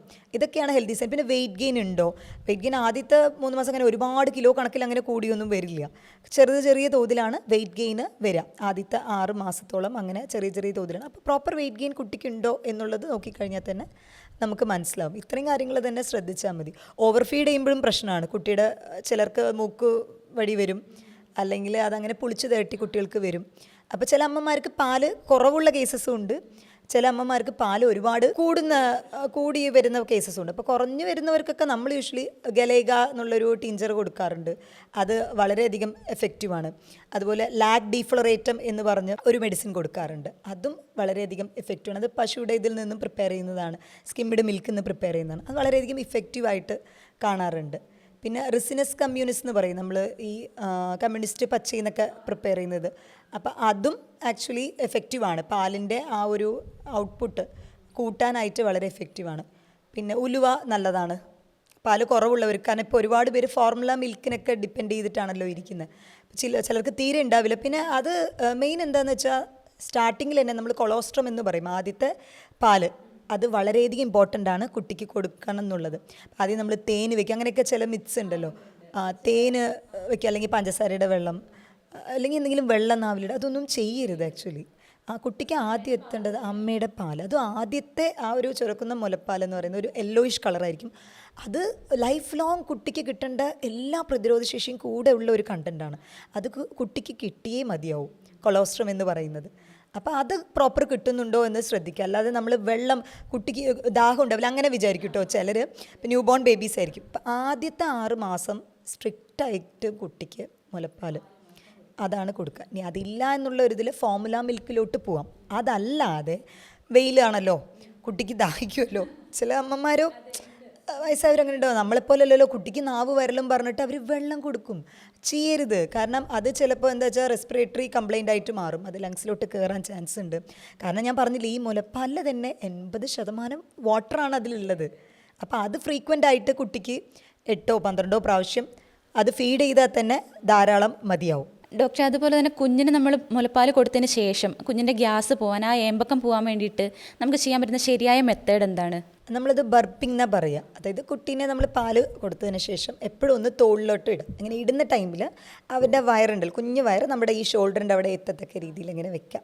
എന്നിട്ട് ഒരു 3 തട്ട് ചെറിയ തോതിൽ ഇതാക്കുക. അപ്പോൾ സാധാരണഗതിയിൽ കുട്ടി വയറ് നിറഞ്ഞിട്ടുണ്ടെന്നുണ്ടെങ്കിൽ ചെറിയൊരു ഏമ്പക്കം വരും.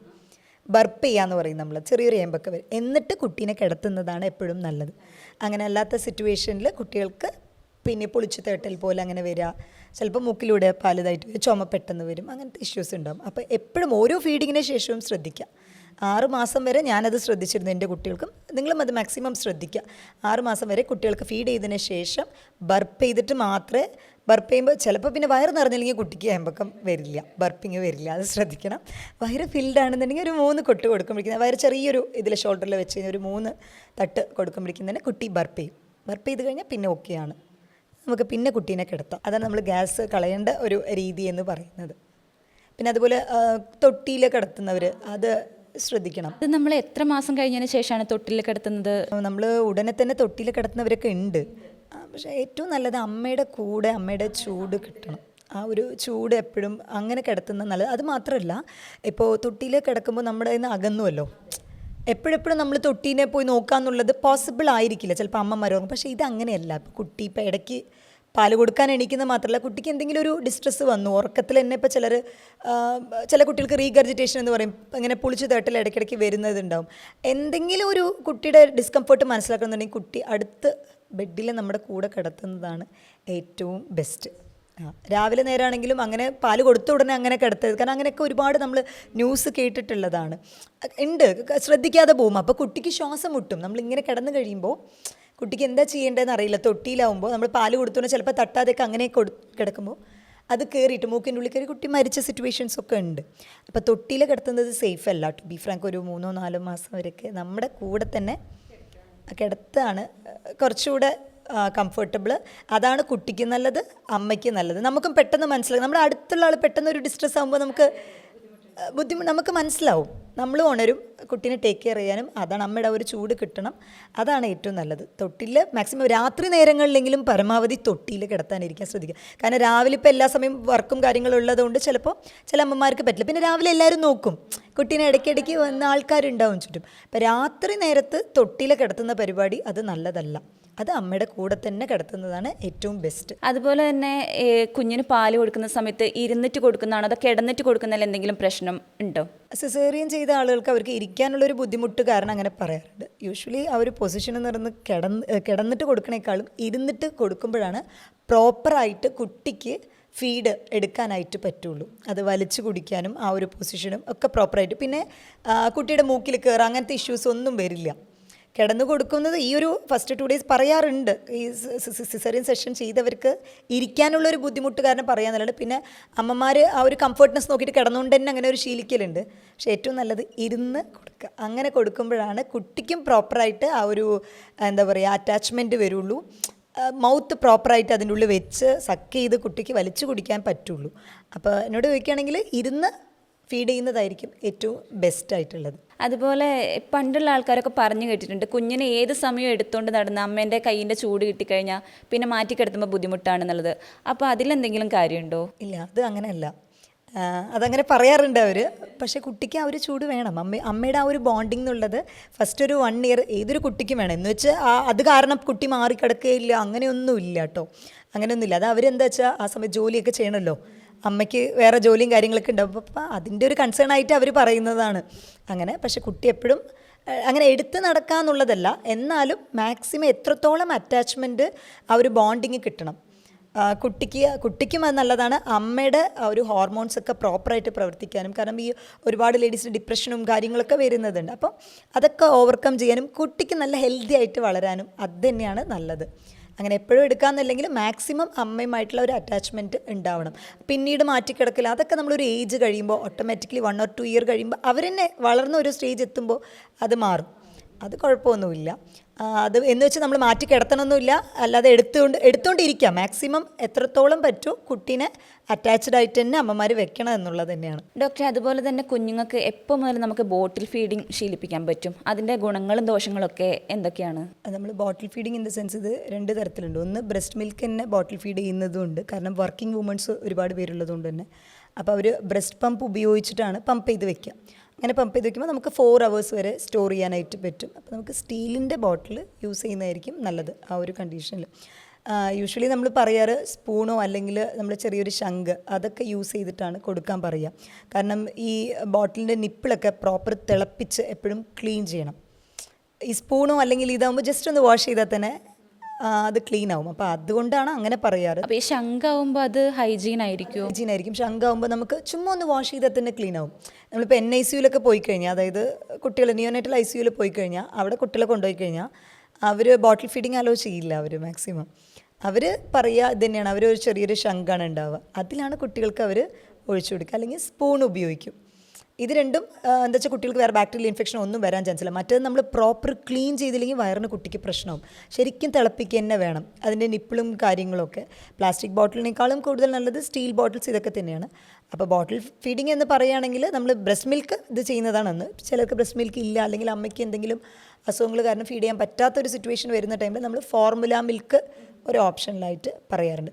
അപ്പോൾ ആദ്യത്തെ ഒരു 6 മന്ത് പശുമ്പാലൊന്നും കൊടുക്കാതിരിക്കുന്നതാണ് ടു ബി ഫ്രാങ്ക് നല്ലത്. കാരണം ഞാൻ മാക്സിമം എൻ്റെ പേഷ്യൻസിനോട് അവർക്കും അഡ്വൈസ് ചെയ്യുന്നത് തന്നെ 1 ഇയർ 1.5 ഇയർ ഇത് കഴിയുമ്പോൾ നമുക്ക് കുട്ടികളുടെ ശരീരത്തിന് ശരിക്കും പറഞ്ഞാൽ ആനിമൽ ഫുഡ് ഡൈജസ്റ്റ് ചെയ്യാനുള്ള ഒരു കപ്പാസിറ്റി ഇങ്ങനെ മെല്ലെ മെല്ലെ വരുള്ളൂ.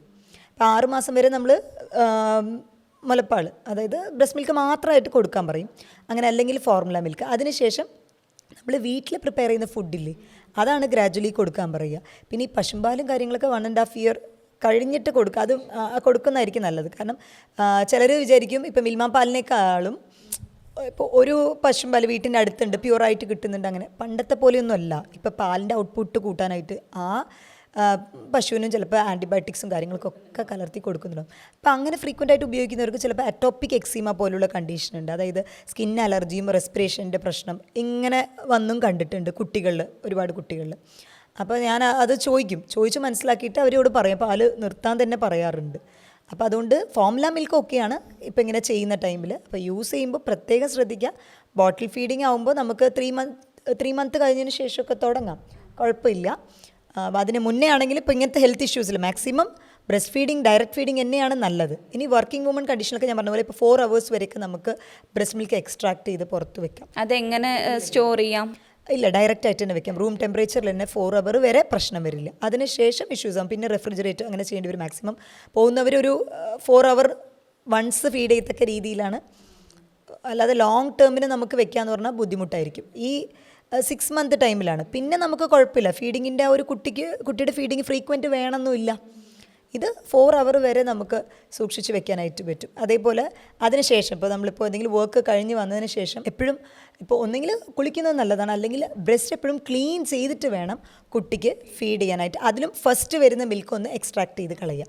കാരണം അത് ചിലപ്പോൾ ഭയങ്കര കട്ടിക്കായിരിക്കും, പാല് വന്ന് ക്ലോട്ടായി കിടക്കുന്നുണ്ടാകും. അപ്പോൾ അതൊന്ന് എക്സ്ട്രാക്ട് ചെയ്തിട്ട് അതിനുശേഷം കുട്ടീനെ സക്ക് ചെയ്യാനായിട്ട് ശ്രമിക്കുക. അതാണ് ഏറ്റവും എഫക്റ്റീവ്. ബോട്ടിൽ ഫീഡിങ് ബോട്ടിൽ ഉപയോഗിക്കുന്നവർ ശ്രദ്ധിക്കണം.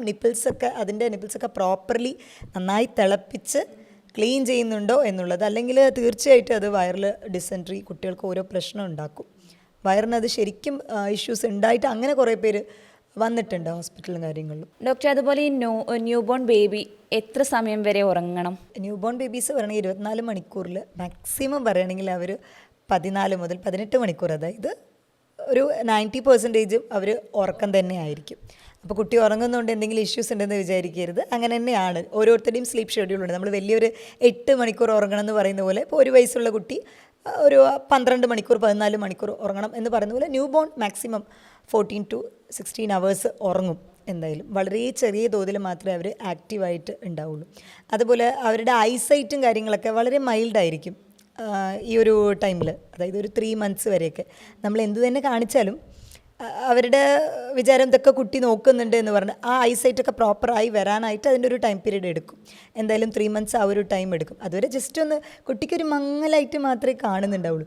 പിന്നെ കുട്ടി ശരിക്കും മനസ്സിലാക്കുന്ന ആ ഒരു ഹാർട്ട് ബീറ്റ് വെച്ചിട്ട്, അമ്മയുടെ ഹാർട്ട് ബീറ്റും ഇതും സിങ്കാണ്. കാരണം കുട്ടി വയറ്റിലുള്ളപ്പോൾ തൊട്ട് തന്നെ കേൾക്കുന്നത് അമ്മയുടെ ഹാർട്ട് ബീറ്റാണ്. അപ്പം അത് പെട്ടെന്ന് കുട്ടി തിരിച്ചറിയും. അത് വേറെ മറ്റാരെക്കാളും അത് കുട്ടി പെട്ടെന്ന് തന്നെ അത് തിരിച്ചറിയാനായിട്ട് പറ്റും. അതുപോലെ ഇപ്പോൾ കുഞ്ഞുങ്ങളെ കുളിപ്പിക്കുന്ന സമയത്ത് പലരും പല മിസ്റ്റേക്കുകളും ചെയ്യാറുണ്ട്. കൈയൊക്കെ പിടിച്ചൊഴിയുന്നു, മൂക്ക് ഷേപ്പില്ല എന്ന് പറഞ്ഞിട്ട് മൂക്ക് ഇതാക്കുന്നു. അപ്പോൾ അതൊക്കെ ഭയങ്കര ബുദ്ധിമുട്ടുള്ള കാര്യങ്ങളല്ലേ കുഞ്ഞുങ്ങൾക്ക്? അതെ, അത് ഇവർ പറയുന്നത് എന്താ വെച്ചാൽ മൂക്ക് ഇങ്ങനെ ഇതായി കഴിഞ്ഞാൽ നീണ്ടു വളരുള്ളൂ, കൈ ഇതാക്കി കഴിഞ്ഞാൽ കൈ നല്ലോണം ഒഴിഞ്ഞു കഴിഞ്ഞാൽ മാത്രമേ കൈ നീണ്ടു വരുള്ളൂ. അങ്ങനെയൊന്നുമില്ല. ശരിക്കും പറഞ്ഞാൽ നമ്മുടെ ജെനറ്റിക്കലായിട്ട് നമ്മുടെ ജീനിലുണ്ടാവും കൈയുടെ എത്രത്തോളം നീളം വരണം, അല്ലെങ്കിൽ മൂക്കിൻ്റെ ഷേപ്പ് എങ്ങനെ വരണം. ഇത്തിരി ഇങ്ങനെ വളച്ച് പിടിച്ചത് കൊണ്ടൊന്നും ഇല്ല. പിന്നെ കുറച്ച് വലുതായിട്ട് ഇപ്പോഴത്തെ റൈനോപ്ലാസ്റ്റി അങ്ങനെ കുറേ സർജറീസും കാര്യങ്ങളുണ്ട്. അതൊക്കെ ചെയ്താൽ മാറുന്നല്ലാണ്ട് ഇങ്ങനെ നീട്ടി വെക്കുന്നതുകൊണ്ട് കുട്ടീനെ അതൊരു ഉപദ്രവിക്കുന്ന പോലെയാണ്. മിത്താണ്, കുട്ടീനെ ഉപദ്രവിക്കുന്ന പോലെയാണ് ശരിക്കും പറഞ്ഞാൽ. പിന്നെ കുളിപ്പിക്കാൻ അറിയുന്നവർ പ്രോപ്പറായിട്ട് കുളിപ്പിക്കുകയാണെങ്കിൽ ഓക്കെ. അതല്ലാതെ ചിലർ ഇപ്പോൾ കുളിപ്പിക്കുമ്പോൾ വെള്ളം കുട്ടിയുടെ ചെവിയിൽ കയറിപ്പോവുക, മൂക്കിൽ കയറിപ്പോവുക, ഇങ്ങനത്തെ കണ്ടീഷൻസിലും കുറേ പേര് കണ്ടിട്ടുണ്ട് ഞാൻ. അപ്പോൾ അതെന്താ വെച്ചാൽ ശ്വാസകോശം ഉണ്ടല്ലോ, അതിലവിടെ ട്രക്കിയിൽ അവിടെ കയറിപ്പോവും. വെള്ളം കയറി നിൽക്കും. അത് കാരണം കുട്ടി ഒരു സൈസ് സൗണ്ടൊക്കെ ഉണ്ടാക്കി ബുദ്ധിമുട്ടാണ്. അത് ഫുള്ള് കഫം അത് ഫുള്ള് എടുത്ത് കളയാനും അതിനൊക്കെ. അപ്പോൾ കുളിപ്പിക്കാൻ അറിയുന്നവർ മാത്രം മാക്സിമം ശ്രദ്ധിക്കുക. അതുപോലെ തല എല്ലാ ദിവസവും കഴുകണം അങ്ങനെയൊന്നുമില്ല.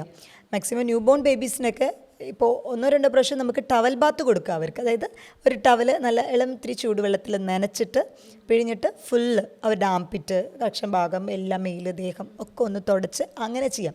കാരണം കുട്ടികൾക്ക് വേർക്കുന്ന പ്രകൃതമൊക്കെ വരാൻ ഒരു ടൈം എടുക്കും, സ്വെറ്റ് ഗ്ലാൻസിൻ്റെ ഇതൊക്കെ ആക്സസ് ചെയ്ത് വരാനായിട്ട്. അപ്പോൾ നമ്മൾ എല്ലാ ദിവസവും കുട്ടീനെ കുളിപ്പിക്കണം എന്നുള്ളത് നിർബന്ധമില്ല. എസ്പെഷ്യലി തല കുളിപ്പിക്കുന്നത് ഒരു 2 ദിവസത്തിനൊരിക്കൽ അങ്ങനെ ആവശ്യമുണ്ടെങ്കിൽ മാത്രം കുളിപ്പിക്കാനായിട്ട് ശ്രദ്ധിക്കുക. അതിലും ഒരുപാട് എണ്ണ വെച്ച് കുറേ നേരം എണ്ണ വെച്ച് എണ്ണയിൽ ഇതാക്കി കുട്ടീനെ ഒരു വഴിയാക്കും. അത് തന്നെ പിന്നീട് ഫ്രീക്വൻ്റ് ആയിട്ട് കുട്ടിക്ക് ചെസ്റ്റ് ഇൻഫെക്ഷനും കാര്യങ്ങളൊക്കെ വരാനായിട്ടുള്ളൊരു റീസണാവും. കുറേ നേരം തേച്ച് പിടിപ്പിക്കുക അങ്ങനെ. ശരിക്കും ഓയിലൊരു മോയ്സ്ചറൈസറായിട്ട് ഉപയോഗിക്കാം, ഓലിവ് ഓയിലും കാര്യങ്ങളൊക്കെ. പക്ഷേ ഇവരെന്താ ചെയ്യുന്നത് വെച്ചാൽ ഒരു എണ്ണ തേച്ച് ഇങ്ങനെ കുട്ടീനെ അങ്ങനെ മാറ്റിൽ അങ്ങോട്ട് കിടത്താണ്. എണ്ണ ഫുൾ തേച്ച് കുറേ നേരം എത്തിക്കും. അങ്ങനെയൊന്നും ചെയ്യിപ്പിക്കരുത്. കുറച്ചൊരു മോയ്സ്ചറൈസിങ് ലെവലിൽ എണ്ണയൊക്കെ യൂസ് ചെയ്യാം, അതുകൊണ്ട് കുഴപ്പമില്ല. പിന്നെ അതിനുശേഷം കുളിച്ച് കഴിഞ്ഞ് വന്നാൽ ഫുള്ള് കൺമഷി ഇടുക, പൗഡർ ഇടുക, പൗഡർ എല്ലായിടത്തും ഇടുക, കൺമഷിയൊക്കെ ഫുള്ള് എവിടെയൊക്കെ പറ്റുമോ അവിടെയൊക്കെ. നമ്മൾ യൂഷ്വലി ഒരു ഫോറിൻ ബേബി ഇങ്ങനെ ഇതിൽ തന്നെ ഉണ്ടാവുമല്ലോ, കമ്പാരിസണിൽ പറയുന്നത് ഫോറിൻ ബേബി എങ്ങനെ ഉണ്ടാവും, ഇതെങ്ങനെ ഫുള്ള് പുള്ളി വെച്ച് കവർ. അത് മാക്സിമം എന്താ വെച്ചാൽ ഈ പൗഡറൊക്കെ ഇടുന്ന ടൈമിലുണ്ടല്ലോ അതിൻ്റെ ആ ഒരു കണ്ടൻറ്റ്, ടാൽക്കം പൗഡറൊക്കെ ആണെന്നുണ്ടെങ്കിൽ തീർച്ചയായിട്ടും അത് അവരുടെ മൂക്കിലൂടെ പോയിട്ട് അത് അലർജിക് കണ്ടൻറ്റ് ആവാൻ സാധ്യതയുണ്ട്. കുറേ കുട്ടികൾക്ക് അതിനുശേഷം ഈ അലർജിയുടെ പ്രശ്നം, സൈനസൈറ്റിസിന് ഇൻഫെക്ഷൻ പിന്നീട് 1-2 വയസ്സ് ആകുമ്പോഴായിരിക്കും അത് അറിയുന്നുണ്ടാവുക. അപ്പം മാക്സിമം അതൊക്കെ അവോയ്ഡ് ചെയ്യുക. അതുപോലെ കണ്ണിൻ്റെ ഉള്ളിൽ കൺമഷി എഴുതുന്ന സമയത്ത് അതും പ്രശ്നമാണല്ലോ. പുറത്ത് എഴുതുമ്പോൾ പിന്നെയും കുഴപ്പമില്ല. പുറത്ത് ചിലരങ്ങനെ ഒരു മിത്തിന് വേണ്ടി ഒരു കുത്തൊക്കെ ഇടും, അത് പോട്ടെ വെക്കും. പക്ഷെ കണ്ണിൻ്റെ ഉള്ളിലിടുന്നതും നമുക്ക് വരെ വലിയവർക്ക് വരെ ചില സംഭവങ്ങൾ, അതെ ഇവർ ഉപയോഗിക്കുന്ന കൺമഷിയാണെന്നുണ്ടെങ്കിൽ ചിലപ്പോൾ അവർ തന്നെ ഉണ്ടാക്കിയതായിരിക്കും, നെയ്യിലും അതിലൊക്കെ കണ്ടൻസ്. അതെ അത് കുട്ടികൾക്കത് ഇറിറ്റേഷൻ ആക്കും, വളരെ ഇറിറ്റേഷൻ ആക്കുന്ന ഒന്നാണ്. അത് ഹെൽത്തിനെ എഫക്റ്റ് ചെയ്യുന്ന ഒന്നുമാണ്. അലർജിക് റൈനൈറ്റിസ് പോലുള്ള കണ്ടീഷൻ പിന്നീട് വരും. അപ്പോൾ അത് പരമാവധി ഒഴിവാക്കുക. അത് കുട്ടികളുടെ എന്താ പറയുക ഹെൽത്തിനെ എഫക്റ്റ് ചെയ്യുന്ന ഒന്നാണ് ഈ പൗഡർ ഇടുന്നതും. പൗഡറിൻ്റെ ഒന്നും ആവശ്യമില്ല. നമ്മൾ മോയ്സ്ചറൈസർ വേണമെങ്കിൽ കുട്ടിക്ക് ഉപയോഗിക്കാം. അതും നമ്മൾ നാച്ചുറൽ ആയിട്ടുള്ള, ഇപ്പോൾ ഞാൻ പറഞ്ഞില്ലേ, ഇപ്പോൾ ബദാം ഓയിലോ ഒലിവ് ഓയിലോ അങ്ങനെയൊക്കെ യൂസ് ചെയ്യാമെന്നല്ലാണ്ട് വേറെ ക്രീമുകളും അങ്ങനെ ഒരുപാട് കുട്ടീനെ അത് ഉപയോഗിക്കാതിരിക്കാനായിട്ട് ശ്രദ്ധിക്കാം. പിന്നെ കുട്ടിക്ക് സോപ്പിനൊക്കെ പകരം നമ്മൾ കടലമാവ് അത് യൂസ് ചെയ്യാം. വളരെ നാച്ചുറലായിട്ടുള്ളതിൽ അത് നല്ലതാണ്. കാരണം ബേബി സോപ്പൊക്കെ അവൈലബിൾ ആണ് എന്നുണ്ടെങ്കിൽ നാച്ചുറലായിട്ടുള്ളതിൽ ഇതായിരിക്കും കുറച്ചുകൂടെ നല്ലത്. അതൊക്കെ കെമിക്കൽസ്, ചെറുപയർ പൊടി നല്ലതാണ്, കടലമാവിന് ഇതൊക്കെ വളരെ എഫക്റ്റീവാണ്. കുട്ടികളുടെ സ്കിന്ന് ഭയങ്കര സ്മൂത്തായി വെച്ചിരിക്കാനായിട്ട് നല്ലതാണ്. പക്ഷെ അതുകൊണ്ട് ഭയങ്കരമായിട്ട് സ്ക്രബ് ചെയ്യുന്നതും ബുദ്ധിമുട്ടാവില്ലേ? അങ്ങനെ അത് ചെയ്യരുത്. അതാ പറഞ്ഞത്, പോട്ട് അങ്ങനെ അത് ഇരുന്നവർ ഒരച്ച് ആ കുട്ടീനെ കുളിപ്പിക്കുന്ന കാണുമ്പോൾ നമുക്ക് സങ്കടം തോന്നും. അങ്ങനെ അത്രയും റഫാക്കണ്ട, കുട്ടികളുടെ സ്കിൻ അത്രയും സെൻസിറ്റീവ് അല്ലേ. ഇതൊക്കെ ഞാൻ അതാ പറഞ്ഞത്, അവരുടെ ഇതിൽ അങ്ങനെ ഡർട്ട് വന്ന് അടിഞ്ഞുകൂടാനുള്ള സ്കിൻ ആകുമ്പോൾ ഭയങ്കര സോഫ്റ്റും അല്ലേ, സോഫ്റ്റും ആണ്. അപ്പോൾ അത്രയും സോഫ്റ്റായിട്ട് അത് ഡീൽ ചെയ്യേണ്ട ആവശ്യമില്ല. ഒരുപാട് റഫ് ഡീലിങ്ങിൻ്റെ ആവശ്യം അതൊന്നുമില്ല. അത് കുളിപ്പിക്കാൻ വേണ്ടി തന്നെ ഓരോ ആളുകളെ സെറ്റാക്കി വെച്ചിട്ടുണ്ടാവും. അങ്ങനെ അപ്പോൾ ആദ്യത്തെ ഒരു 3 മന്ത് ടേക്ക് കെയർ ചെയ്യണം. കാരണം ഇവരുടെ ചെവിയിലോ അതിലൊക്കെ വെള്ളം പോയി കഴിയുമ്പോൾ ബുദ്ധിമുട്ടാണ്. പിന്നീട് ഇൻഫെക്ഷൻസ് ഫ്രീക്വൻ്റ് ആയിട്ട് അവർക്ക് വന്നുകൊണ്ടിരിക്കും. അപ്പോൾ ഇവരെ കുളിപ്പിച്ചതിന് ശേഷം എങ്ങനെയാണ് ചെവിയും മൂക്കൊക്കെ നമ്മൾ ക്ലീൻ ചെയ്യുക? ചിലർ ബഡ്സ് ഒക്കെ ഉപയോഗിക്കും. ഒരിക്കലും ബഡ്സ് യൂസ് ചെയ്യരുത്. കുട്ടികൾക്ക് എന്ന് മാത്രമല്ല, ഞാൻ വലിയവരിലും പറയുന്ന കാര്യമാണ് ബഡ്സ് യൂസ് ചെയ്യരുത്. കാരണം നമ്മൾ ചെളിയാണെങ്കിലും കാര്യങ്ങൾ ബഡ്സ് യൂസ് ചെയ്യുമ്പോൾ പിന്നീട് അത് ഉള്ളിലോട്ടാണ് പോവുക. പലർക്കത് മനസ്സിലാവുന്നില്ല. പിന്നെന്താ പറയട്ടെ, ചെവി ചൊറിയുന്ന ടൈമിലൊരു ഒരു ഇറിറ്റേഷൻ പോകുന്നതിന് വേണ്ടി എടുക്കുക എന്നല്ലാണ്ട് ചെവി പ്രോപ്പർലി ക്ലീൻ ആവില്ല. അത് തോർത്തുകൊണ്ടൊക്കെ ഇപ്പോൾ നോർമലി പുറത്തുള്ള ലെയറിലുള്ളത് ഒന്ന് ഇങ്ങനെ എടുക്കാം, അത് കുഴപ്പമില്ല. നോർമൽ ക്ലോത്ത്സ് ഇല്ലേ, ക്ലോത്ത് ഉപയോഗിക്കാം. അതല്ലാണ്ട് ഈ ബഡ്സ് ചിലർക്കത് അങ്ങനെ പോവും. പ്രോപ്പറായിട്ടുള്ള ബഡ്സ് അല്ല എന്നുണ്ടെങ്കിൽ ആ കോട്ടൺ പീസ് അങ്ങനെ സ്റ്റക്കായി നിൽക്കും. അങ്ങനത്തെ ഇഷ്യൂസും ഉണ്ട്. അപ്പോൾ പിന്നെ ചിലർ ചെവി വേദനയായിരിക്കും എന്ന് പറഞ്ഞ് ചെവിയിൽ എണ്ണ ഒഴിക്കണവരുണ്ട്. കുട്ടികൾക്ക് ചെവിയിൽ എണ്ണ ഒഴിക്കുക, അവിടെ ഒരിക്കലും എണ്ണ വെള്ളം ഇതൊന്നും തന്നെ ഇതിലും കുട്ടികളുടെ ഏത് ഹോൾസിലും ഇതുപോലെ ചെവിയോ മൂക്കിലോ അങ്ങനെയൊന്നും എത്തിച്ച് കൊടുക്കരുത്. അത് ശ്രദ്ധിക്കണം. അത് പിന്നീട് അവർക്ക് ഫ്രീക്വൻ്റ്ലി ഇൻഫെക്ഷൻ വരാനായിട്ടുള്ളൊരു കാരണമായിട്ട് മാറും. പിന്നീട് അഡിനോയിഡൊക്കെ വരും. അങ്ങനെ വന്നു കഴിയുമ്പോഴും ഫ്രീക്വൻ്റായിട്ട് കുട്ടിയുടെ ഇമ്മ്യൂണിറ്റി എഫക്റ്റ് ചെയ്യും. അപ്പോൾ അത് പരമാവധി ശ്രദ്ധിക്കുക. ഈ ചെവിയിലും അതിലൊന്നും മാക്സിമം ബഡ്സ് ഇടരുത് ക്ലീൻ ചെയ്യാനായിട്ട്. അതേപോലെ ഓയിൽ ഉപയോഗിക്കരുത്. അത്ര ചെളിയൊന്നും ഈ ജനിച്ച കുട്ടികളുടെ ചെവിയിൽ ഉണ്ടാവില്ല. അപ്പോൾ അതിൻ്റെ ആവശ്യമില്ല അങ്ങനെ ക്ലീൻ. പിന്നെ നമ്മുടെ ഒരു നോർമൽ മെക്കാനിസം, നമ്മുടെ ബോഡി തന്നെ സെൽഫ് ക്ലീനിങ് ആണ്. പുറമേ ഉള്ളതല്ലാണ്ട് ഉള്ളിലത്തുള്ള എല്ലാ ടോക്സിക് കാര്യങ്ങളും റിമൂവ് ചെയ്യാനായിട്ട് നമ്മുടെ ശരീരത്തിന് തന്നെ അറിയാം. ഇപ്പോൾ മൂക്കിൻ്റെ ഇതിലുള്ളതാണെങ്കിൽ അതിലുള്ളതൊക്കെ ക്ലീൻ ചെയ്ത് അത് പുറത്തോട്ട് തള്ളും. അപ്പം നമ്മൾ ആ ജസ്റ്റ് ഒന്ന് പുറത്ത് വാഷ് ചെയ്ത് കൊടുത്താൽ മതി. അങ്ങനെ ചെയ്യാം. അല്ലാതെ ഉള്ളിൽ ഡീപ്പായിട്ട് ക്ലീൻ ചെയ്യണമെന്ന് ഒരു ആവശ്യമില്ല.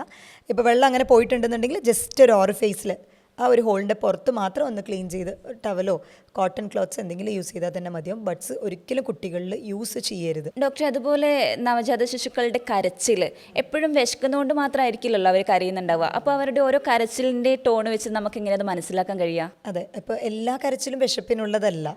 നമ്മളിപ്പോൾ ചിലപ്പോൾ ഫീഡ് ചെയ്ത് കഴിഞ്ഞാലും പിന്നെയും കുട്ടി കരയുന്നുണ്ട്. അപ്പോൾ ചില സമയത്ത് ഇപ്പോൾ കൈ കുട്ടി ചെവിയുടെ അടുത്ത് തന്നെ പോകുന്നുണ്ടാവും. ചിലപ്പോൾ അത് ചെവി വേദനിച്ചിട്ടായിരിക്കും അത് അങ്ങനത്തെ ഒരു കരച്ചിലുണ്ടാവും. അപ്പോൾ അവരുടെ കൈയുടെ പൊസിഷനും അല്ലെങ്കിൽ കാലുകൾ മടക്കിയിട്ട് ഇങ്ങനെ വയറിനോട് അമർത്തി പിടിച്ചിട്ട് അങ്ങനെയാണ് ആക്കുന്നതെന്നുണ്ടെങ്കിൽ വയറ് വേദന കൊണ്ട് ചിലപ്പോൾ കരയുന്നതാണ് എന്നുള്ളതിൻ്റെ സിഗ്നൽ. അപ്പോൾ നമുക്ക് തൊട്ട് നോക്കുമ്പോഴാണെങ്കിൽ അറിയാം ചിലപ്പോൾ വയറ് കല്ലിച്ചിട്ടുണ്ടാവും, ഗ്യാസ് കയറിയിട്ടുണ്ടാവും കുട്ടിക്ക്. ഇപ്പോൾ നമ്മൾ കഴിക്കുന്ന ഫുഡും എല്ലാം കുട്ടീനെ എഫക്റ്റ് ചെയ്യുന്നുണ്ടാവും. അപ്പോൾ അത് കാരണമുള്ള ഇഷ്യൂസാണ് ഈ വയറ് വേദന കൊണ്ട് വരുന്നുണ്ടാവും. അപ്പോൾ ഗ്യാസ് കയറിയിട്ടോ ഗ്യാസ് പോവാഞ്ഞിട്ടായിരിക്കും, മോഷൻ പാസ് ചെയ്യാതിരിക്കുക. അപ്പോൾ അങ്ങനെ അവർ കാല് മടക്കിയിട്ടായിരിക്കും ആ സമയത്ത് അങ്ങനെ കരയുന്നുണ്ടാവുക. വയറോട് എന്തെങ്കിലും പ്രശ്നം ഉണ്ടെന്നുണ്ടെങ്കിൽ പിന്നെ കുട്ടികൾക്ക് വരാൻ സാധ്യതയുള്ള ഈ ചെവി വേദനയാണ് കൂടുതൽ. അപ്പോൾ ചെവി വേദന സമയത്ത് അവർ കൈ അങ്ങോട്ടേക്ക് കൊണ്ടുപോകും മാക്സിമം. അങ്ങനെയാണ് കുട്ടി കരയുന്നുണ്ടാവുക. അപ്പോൾ നമുക്ക് നോക്കിക്കഴിഞ്ഞാൽ തന്നെ അറിയാം വയറ് കല്ലിച്ചിട്ടുണ്ട് എന്നുണ്ടെങ്കിൽ 2 റീസൺസാണ് മാക്സിമം. ഈ വയറിൻ്റെ പ്രശ്നം, മോഷൻ പ്രോപ്പർലി പാസ് ചെയ്യാത്തതും, പിന്നെ ചെവി വേദന അങ്ങനെ വരുമ്പോഴാണ് കുട്ടി കരയുന്നുണ്ട്. പിന്നെ പനി വരുമ്പോൾ അതൊക്കെ ഫ്രീക്വൻ്റ് ആയിട്ട് കരയുന്നുണ്ട്. പനി പക്ഷേ ജനിച്ച കുട്ടികളിൽ അങ്ങനെ പനി വരാനുള്ള സാധ്യത കുറവാണ്. കാരണം എന്താ വെച്ചാൽ നമ്മുടെ അമ്മയുടെ ആ ഒരു മുലപ്പാലിൽ നിന്ന് കിട്ടുന്ന ഇമ്മ്യൂണിറ്റി കുട്ടിക്കുണ്ട്. അതുകൊണ്ട് നമ്മൾ വാക്സിനേഷനോ അങ്ങനെ എന്തെങ്കിലും കുത്തിവയ്പ്പ് ചെയ്യുമ്പോഴാണ് കുട്ടിക്ക് പിന്നെയും പനി വരിക. ആ സമയത്ത് കുട്ടി നല്ല കരച്ചിലുണ്ടാവും. അതല്ലാതെ പനിയായിട്ട് വരാനുള്ള സാധ്യതകൾ വളരെ കുറവാണ്. മാക്സിമം വയറിൻ്റെ വേദന വരാൻ ചാൻസ് ഉണ്ട്. അതേപോലെ തന്നെ ചെവി വേദന അങ്ങനത്തെ ഇഷ്യൂസ് വരാൻ ചാൻസ് ഉണ്ട്. അപ്പോൾ അത് വെച്ച് നമുക്ക് കരച്ചിൽ പിന്നെ നിൽക്കാതെ ഫീഡ് ചെയ്തിട്ട് നിൽക്കുന്നില്ല എന്നുണ്ടെങ്കിൽ തീർച്ചയായിട്ടും കുട്ടിക്ക് എന്തോ ഒരു ഡിസ്കംഫേർട്ട് ഉണ്ട്, ഒന്നെങ്കിൽ ഇപ്പോൾ എന്തെങ്കിലും കടിച്ചിട്ടുണ്ടാവാം എവിടെയെങ്കിലും. അത് നമുക്ക് കറക്റ്റ് നോക്കിക്കഴിഞ്ഞാൽ മനസ്സിലാവും. അപ്പോൾ ഫീഡ് ചെയ്ത് കഴിഞ്ഞിട്ടും കുട്ടി കരയുന്നുണ്ട്, അതുപോലെ കാലുള്ളിലോട്ടൊക്കെ വലിക്കുന്നുണ്ടെന്നുണ്ടെങ്കിൽ വയറുവേദന, അല്ല ചെവിയുടെ അവിടേക്ക് കൈ പോകുന്നുണ്ട് എന്നുണ്ടെങ്കിൽ അത് ചെവി വേദനയുമായിട്ട് ബന്ധപ്പെട്ടിട്ടുള്ളതാണ്. അപ്പോൾ അതിനനുസരിച്ച് പ്രോപ്പർ ട്രീറ്റ്മെൻറ്റ് എടുക്കുക. എന്തെങ്കിലും ചെവിൻ്റെ ഉള്ളിൽ പോയിട്ടുണ്ടാവാൻ ചിലപ്പോൾ പ്രോപ്പർ ഡോക്ടറെ തന്നെ ഫിസിഷ്യനെ തന്നെ കൺസൾട്ട് ചെയ്തിട്ട് നമ്മൾ ട്രീറ്റ്മെൻറ്റ് എടുക്കേണ്ടതാണ്. ഡോക്ടർ, അതുപോലെ തന്നെ കുഞ്ഞിന് പാല് കൊടുക്കുന്ന സമയത്ത് ചില അമ്മമാരിങ്ങനെ ഫോൺ സ്ക്രോൾ ചെയ്തുകൊണ്ടൊക്കെ പാല് കൊടുക്കാറുണ്ട്. അപ്പോൾ അത് കുഞ്ഞിൻ്റെ ആരോഗ്യത്തിനോ അല്ലെങ്കിൽ അമ്മയ്ക്ക് കുഞ്ഞുമായുള്ള ബന്ധത്തിനോ അത് ബാധിക്കാനുള്ള സാധ്യതയുണ്ടോ? തീർച്ചയായിട്ടും അത് എഫക്റ്റ് ചെയ്യും. ആ ബോണ്ടിങ് കുറയും. പിന്നെ നമ്മൾ എന്താണോ തിങ്ക് ചെയ്യുന്നത് ഇതൊക്കെ തന്നെ ഫീഡിങ്ങിൻ്റെ ടൈമിൽ അത് എഫക്റ്റ് ചെയ്യുന്നുണ്ട്. നമ്മളിപ്പോൾ ഫീഡിങ്ങിൻ്റെ ടൈമിൽ പേടിക്കുന്നുണ്ട് എന്നുണ്ടെങ്കിൽ എന്തെങ്കിലും കാര്യം മനസ്സിലൊരു വെറുപ്പോ എന്താണോ നമ്മുടെ മൈൻഡിൽ തോട്ടിലുള്ളത് ഡെഫിനറ്റ്ലി അത് റീച്ച് ആകും, കൺവേ ആകും അത്. അപ്പോൾ നമ്മൾ ആ ടൈമിൽ സത്യം പറഞ്ഞാൽ റീൽസും കാര്യങ്ങളും സ്ക്രോൾ ചെയ്യുമ്പോൾ അതിൽ പല ടൈപ്പിലുള്ളതായിരിക്കും സോഷ്യൽ മീഡിയയിലുള്ളത് വരുന്നത്. എല്ലാം പോസിറ്റീവായിട്ട് തന്നെയുള്ള കാര്യങ്ങൾ വരണമെന്നില്ല. അത് മാക്സിമം ഇപ്പോഴൊക്കെ സോഷ്യൽ മീഡിയ തുറക്കുമ്പോൾ തന്നെ നെഗറ്റീവായിട്ടുള്ള കാര്യങ്ങളാണ് ഫസ്റ്റ് വരിക. അപ്പോൾ അത് കുട്ടിക്കും ഒരു നെഗറ്റീവ് ഇമ്പാക്റ്റ് ഉണ്ടാക്കും. അപ്പം മാക്സിമം ഫീഡ് ചെയ്യുന്ന ടൈമിൽ കുട്ടിയായിട്ടുള്ള ആ ഒരു ബോണ്ടിങ്ങിൽ തന്നെ ഇരിക്കാൻ ശ്രദ്ധിക്കുക. പോസിറ്റീവ് കാര്യങ്ങൾ കൂടുതലായിട്ട് ചിന്തിക്കാനായിട്ട് ശ്രദ്ധിക്കുക. അങ്ങനെയുണ്ട് ശരിക്കും വെറുപ്പും വിദ്വേഷത്തോടു കൂടി അങ്ങനെ കൊടുക്കുന്ന ടൈമിൽ അത് കുട്ടീനെ എഫക്റ്റ് ചെയ്യും. ചില രീതിക്ക് മൈൻഡ് ലെവലിൽ കുട്ടീനെ അത് എഫക്റ്റ് ചെയ്യും. അല്ലാതെ ഫിസിക്കലി അല്ല. അങ്ങനെ ഫീഡ് ചെയ്യുന്ന ടൈമിൽ അപ്പം അമ്മമാർക്ക് ഒരുപാട് പേടിയുണ്ട്, ഭയങ്കര പാനിക്കായിട്ടുള്ള ടൈമിലാണ് അങ്ങനെ പാല് കൊടുക്കുന്നുണ്ട്, അതും കുട്ടീനെ എഫക്റ്റ് ചെയ്യും. അപ്പോൾ അങ്ങനെ ഒരു കണ്ടീഷനിൽ ഡെഫിനറ്റായിട്ടും മൈൻഡ് കണക്ഷൻസ് കുട്ടിയായിട്ടുള്ളത് കൊണ്ട് നമ്മുടെ മൈൻഡ് വേറെ എവിടെയും ഡീവിയേറ്റ് ആവാതിരിക്കാൻ ശ്രദ്ധിക്കുക. സ്ക്രോളിങ്, സോഷ്യൽ മീഡിയ സ്ക്രോളിങ് വേണ്ട. ആ ഒരു ടൈം കുട്ടിയായിട്ട് സ്പെൻഡ് ചെയ്യാം. ആ ഒരു ടൈമല്ലേ കിട്ടുള്ളൂ. ശരിക്കും പറഞ്ഞാൽ 6 മന്ത് ഒക്കെ കഴിഞ്ഞ് പിന്നെ കുട്ടിക്ക് നമ്മളെപ്പോഴും വേണമെന്നും കൂടി ഉണ്ടാവില്ല.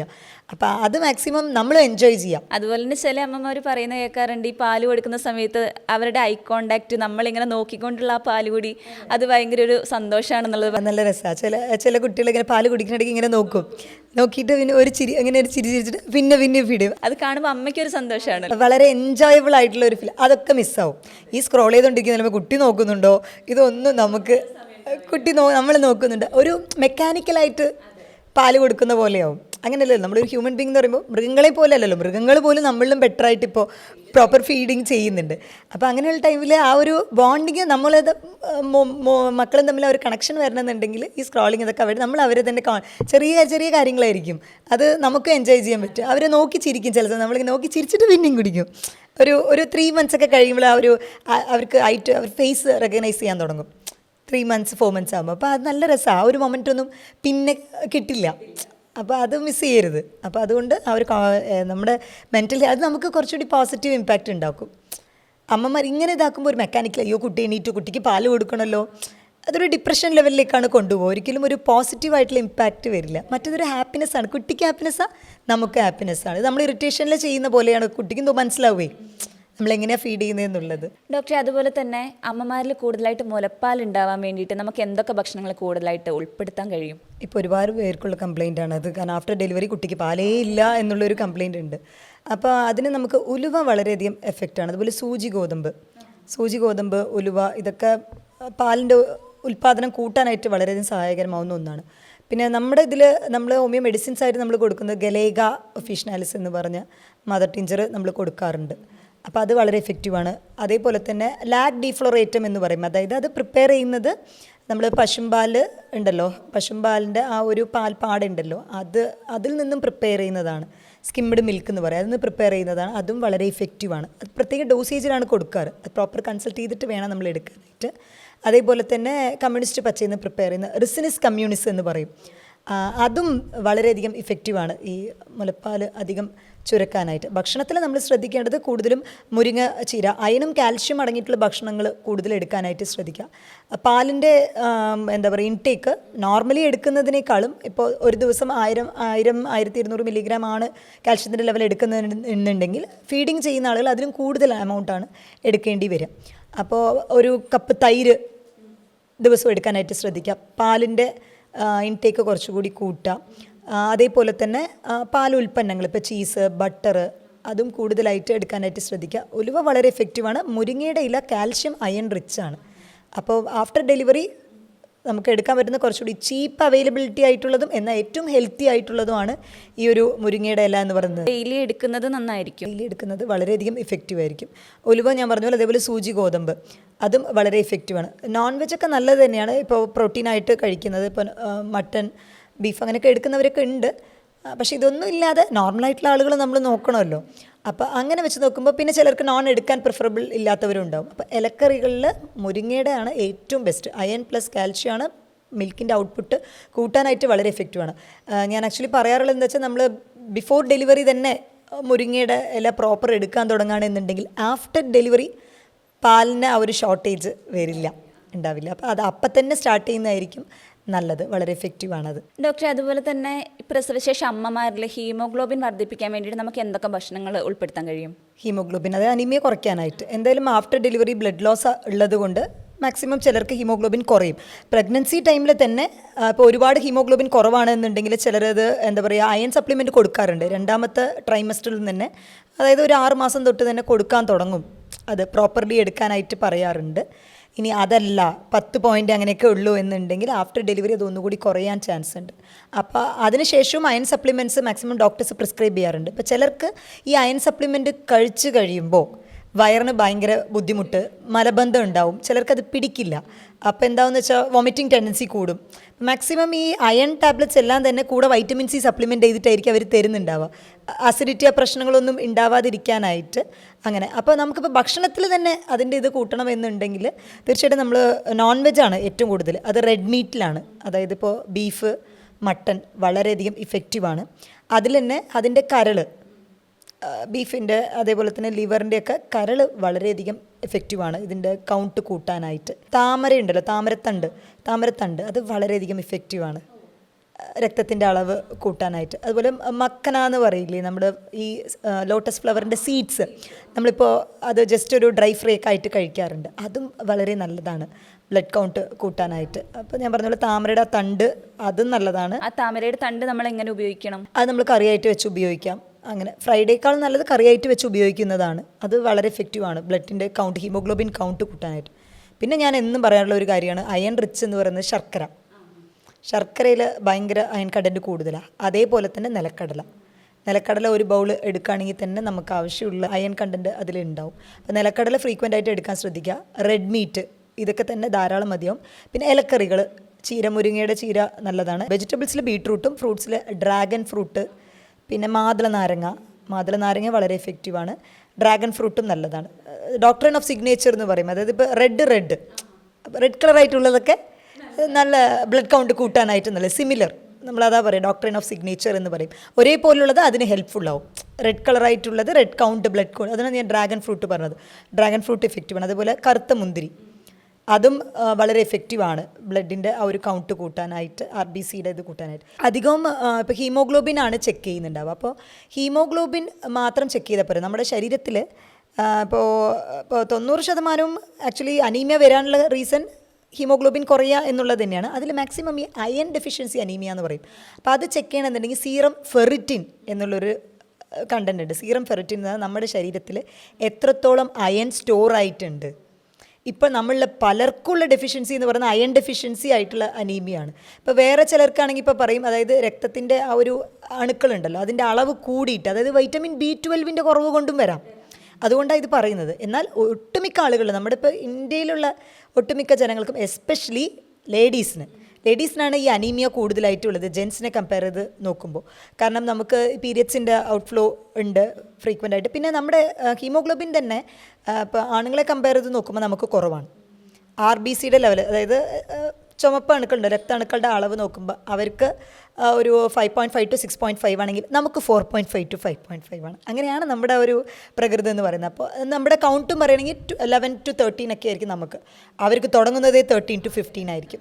അപ്പോൾ നമ്മുടെ അതിൽ തന്നെ ഇത്രയും നമുക്ക് പോരായ്മകളുണ്ട്. ഐ മീൻ നമുക്ക് പീരിയഡ്സ് ഔട്ട്ഫ്ലോ ഉണ്ട്, ഡെലിവറി, ആഫ്റ്റർ ഡെലിവറി, ഇതൊക്കെ തന്നെ ഒരു ഇഷ്യൂസാണ് നമ്മുടെ ഹീമോഗ്ലോബിനെ കുറയാനായിട്ട്. അപ്പം മാക്സിമം സീറം ഫെറിറ്റിൻ ചെക്ക് ചെയ്ത് നോക്കുന്നത് നല്ലതായിരിക്കും. നമ്മുടെ ശരീരത്തിൽ അയൺ കണ്ടൻറ്റ് എത്രയുണ്ട് എന്ന് അറിഞ്ഞിട്ട്, ഇപ്പോൾ അയൺ കണ്ടൻ്റാണ് പ്രശ്നം എന്നുണ്ടെങ്കിൽ അയൺ അധികം അടങ്ങിയിട്ടുള്ള ഭക്ഷണങ്ങൾ എടുക്കാനായിട്ട് ശ്രദ്ധിക്കുക. ഈ സീറം ഫെറിറ്റിൻ ആൻറ്റി ഇൻഫ്ലമേറ്ററി ആയിട്ട് ബന്ധപ്പെട്ടുള്ള നീർക്കെട്ട് ശരീരത്തിൽ, അതായത് ആഫ്റ്റർ ഡെലിവറി ആണെങ്കിലും അല്ലാത്തവരിലും നീർക്കെട്ട് വരാൻ സാധ്യതയുണ്ട് ചിലർക്ക്. അപ്പോൾ ഈ അനീമിയ ഉള്ളവർക്ക് എസ്പെഷ്യലി ഫെറിറ്റിൻ്റെ ലെവൽ കുറയുമ്പോൾ ചിലരിങ്ങനെ തടിച്ചു വരും. അവരുടെ എന്താ പറയുക, മെറ്റാബോളിസം കുറയും, ദഹനശേഷി, ഡൈജഷൻ ഇതൊക്കെ സ്ലോ ഡൗൺ ചെയ്യുമ്പോൾ ഓട്ടോമാറ്റിക്കലി തടി കൂടാനുള്ള സാധ്യതയും വളരെ ഉണ്ട്. സീറം ഫെറിറ്റിൻ ലെവൽ ചെക്ക് ചെയ്ത് നോക്കുന്നത് നല്ലതായിരിക്കും. ഹീമോഗ്ലോബിൻ കൂട്ടാൻ ഇത്രയും ഞാൻ പറഞ്ഞ പോലെ ഡോക്ട്രിൻ ഓഫ് സിഗ്നേച്ചർ എന്ന് പറഞ്ഞ പോലെ സിമിലർ ആയിട്ടുള്ളത്. ഇപ്പോൾ റെഡ് ഫുഡുകളെല്ലാം തന്നെ ഓൾമോസ്റ്റ് നമുക്ക് കൗണ്ട് കൂട്ടാൻ ഹെൽപ്ഫുൾ. അതുകൊണ്ട് തന്നെ ഈ കരളും പറയുന്നത്, കാരണം കരളിലാണ് കൂടുതലും റെഡ് ബ്ലഡ് സെൽസിൻ്റെ സ്റ്റോറേജും കാര്യങ്ങളൊക്കെ വരുന്നത്. ലിവർ വളരെ എഫക്റ്റീവാണ്. അതുപോലെ അതിൻ്റെ തന്നെ സ്പ്ലീൻ എന്ന് പറയും. ഈ ആടിൻ്റെ തന്നെ മട്ടനിലുള്ള അതിൽ സ്പ്ലീൻ എന്ന് പറയുന്ന ഒരു സംഭവമുണ്ട്. പ്ലീഹ സംതിങ് അങ്ങനെയാണ് പറയുക മലയാളത്തിൽ. അതിൽ തമിഴിലൊക്കെ സെവ് റൊട്ടി എന്ന് പറയും. അതായത് അതൊരു ഇത്രയും ചെറിയൊരു പീസായിട്ട് ഉണ്ടാവുക, അത് ചുമരിൽ ഒട്ടിക്കഴിഞ്ഞാൽ അങ്ങനെ സ്റ്റിക്കായി നിൽക്കും. അത് ഏറ്റവും അയൺ റിച്ച് ആണ്. എന്നുവെച്ചാൽ അതൊരു ചെറിയൊരു പോർഷനാണ്, പക്ഷേ അത് കഴിച്ചു കഴിഞ്ഞാൽ വിത്തിൻ 1 week ഓർ എന്താ പറയുക 10 days തന്നെ കൗണ്ട് നന്നായി കയറും.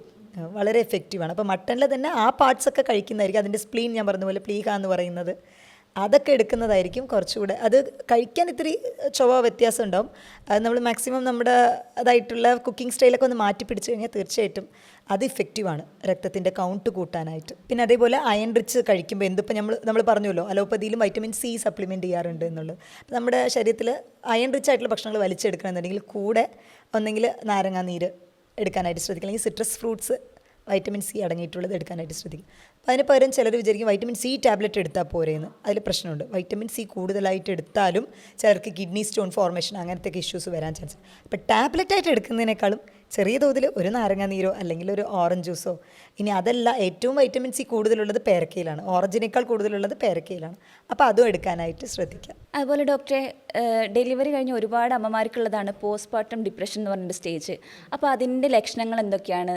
അതിനൊക്കെ നമ്മൾ എന്തൊക്കെ ശ്രദ്ധിച്ചാലാണ് അതൊന്ന് മറികടക്കാൻ കഴിയുക? പോസ്റ്റ്മോർട്ടം ഡിപ്രഷൻ എന്ന് പറയുമ്പോൾ ഇത് ശരിക്കും നമ്മൾ ബിഫോർ ഡെലിവറി നമ്മൾ ആക്ച്വലി ലേഡീസ് സിംഗിളായിട്ട് തന്നെ ആയിരിക്കും. അപ്പോൾ ആഫ്റ്റർ പ്രസവത്തിന് ശേഷം കുട്ടിയുടെ ഉറക്കം ഇതെല്ലാം മാറും. പിന്നെ എന്താ വെച്ചാൽ അത്രയും ദിവസം നമുക്ക് കിട്ടിയിരുന്നൊരു കെയർ പിന്നെ ഫുൾ ആൻഡ് ഫുൾ കുട്ടിക്ക് മാത്രമായിട്ടൊരു കോൺസെൻട്രേഷൻ വരും. അമ്മേനെ അവർ തീരെ മറന്നു. അങ്ങനെ ഒരാളില്ല, ജസ്റ്റ് ഭക്ഷണം കൊടുത്തു കഴിഞ്ഞാൽ കുട്ടിക്ക് ഫീഡ് ചെയ്യുക. ശരിയാണ്. ഇപ്പോൾ കാണാൻ ആൾക്കാർ വരികയാണെങ്കിൽ കൂടി കുട്ടിക്ക് മാത്രം ഡ്രസ്സ് കൊണ്ടുവരുന്ന ഒരു പതിവുണ്ട്. നമ്മൾ കുട്ടിയുടെ കാര്യം മാത്രം, കുട്ടിയുടെ പ്ലസ്സും മൈനസ്, നിനക്ക് സുഖമാണോ നിൻ്റെ ഇതാണോ. ഇപ്പോൾ എന്നെ വരെ ആക്ച്വലി നോർമൽ ഡെലിവറിയാണ്. അപ്പോൾ നടക്കാൻ ബുദ്ധിമുട്ടായിട്ടുള്ള സ്റ്റാർട്ടിങ് സ്റ്റേജ് സുഖപ്രസവമായിരുന്നല്ലോ, പിന്നെന്താ നടക്കാൻ ബുദ്ധിമുട്ട് എന്ന് പറഞ്ഞിട്ടോ. ആക്ച്വലി ഡെലിവറി കഴിയുമ്പോൾ ഓട്ടോമാറ്റിക്കലി നമുക്ക് ബോഡി മസിൽസ് ഒക്കെ വീക്ക് ആവുകയാണ്. അപ്പോൾ ആദ്യത്തെ ഒരു ഡേയ്സ് അങ്ങനെ ചടപടയെന്ന് ഊതി നടക്കാനൊന്നും പറ്റില്ല. ഫസ്റ്റ് 4 or 5 days ഇങ്ങനെ ചോദിച്ചവരുണ്ട്. അപ്പോൾ അങ്ങനെ നമുക്കുള്ളൊരു കെയർ എന്ന് പറയുന്നത് പറ്റില്ലാണ്ടാവും, നമ്മുടെ അടുത്തുള്ള ശ്രദ്ധ ഇല്ലാണ്ടാവും. ഹസ്ബൻഡിൻ്റെ കെയറും കാര്യങ്ങളും അതും പ്രോപ്പർലി കിട്ടാണ്ട് വരും.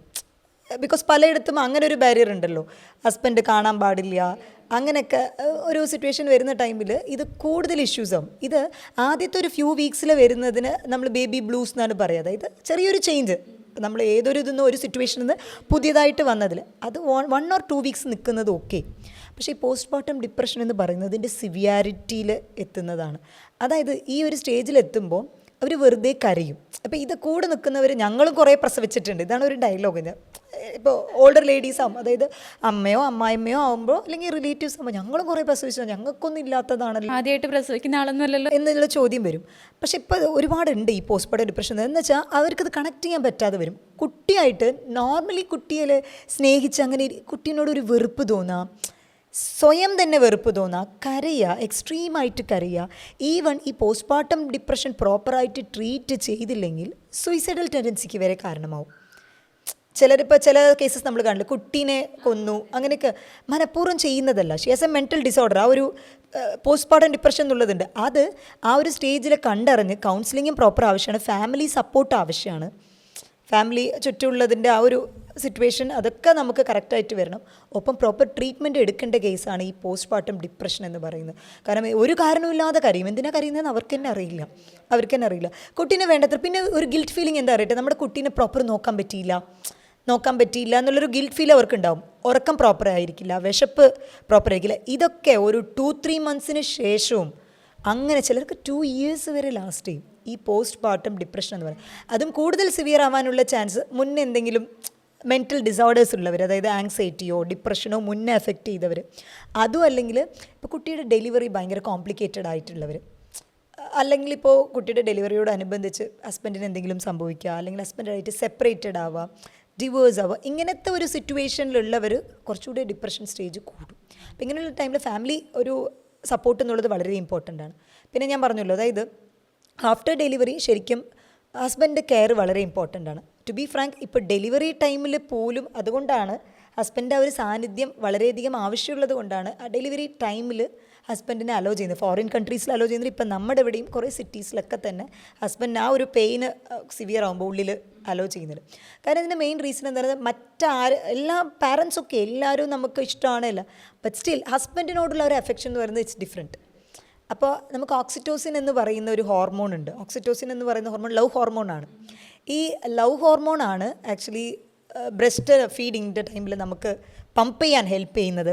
ഈവൻ ഡെലിവറിക്ക് ആ ഒരു പെയിൻ സിവിയറായിട്ട് വന്ന് യൂട്രസിന് കോൺട്രാക്ട് ചെയ്യാൻ ഹെൽപ്പ് ചെയ്യുന്നത് ഒക്കെ ഈ ഓക്സിറ്റോസിനാണ്, ഈ ലവ് ഹോർമോണാണ് ഇതിൽ. സോ ഇത് നമുക്ക് ഹസ്ബൻഡ് കൂടെ ആയിരിക്കും നമ്മൾ ഈ ഒരു കൂടുതൽ ഈ ഓക്സിറ്റോസിൻ ഹോർമോൺ കൂടുതലായിട്ടും ഇൻറ്റിമേറ്റ് ആയിട്ട് ഉണ്ടായിട്ടുണ്ടാവും. അപ്പോൾ ആ ഒരു ടൈമിൽ ആ ഒരു സപ്പോർട്ടുള്ള സമയത്ത് ഡെഫിനറ്റ്ലി അതും സ്റ്റിമുലേറ്റ് ചെയ്യും. നമുക്ക് നല്ലത് എന്താ പറയുക, നമ്മുടെ സ്ട്രെസ്സ് റിലീവ് ആകും. വളരെയധികം ഹെൽപ്ഫുൾ ആവുന്ന ഒരു കാര്യമാണ് ഡ്യൂറിങ് ഡെലിവറിയും അതേപോലെ ആഫ്റ്റർ ഡെലിവറി.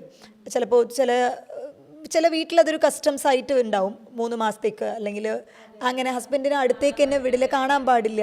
മേ ബി അവർ നെക്സ്റ്റ് ഡെലിവറി പേടിച്ചിട്ടായിരിക്കാം ഉടനെ തന്നെ മേ ബി അവർ കോൺടാക്റ്റിലായി കഴിഞ്ഞാൽ അടുത്ത പ്രഗ്നൻസി. പക്ഷേ ഇപ്പോൾ പണ്ടത്തെ കാലത്ത് അങ്ങനെ പോലെ അവയർനെസ് ഇല്ലാത്തവരല്ല, എല്ലാവരും ഇപ്പോൾ വെൽ പ്ലാൻഡ് ആണ്.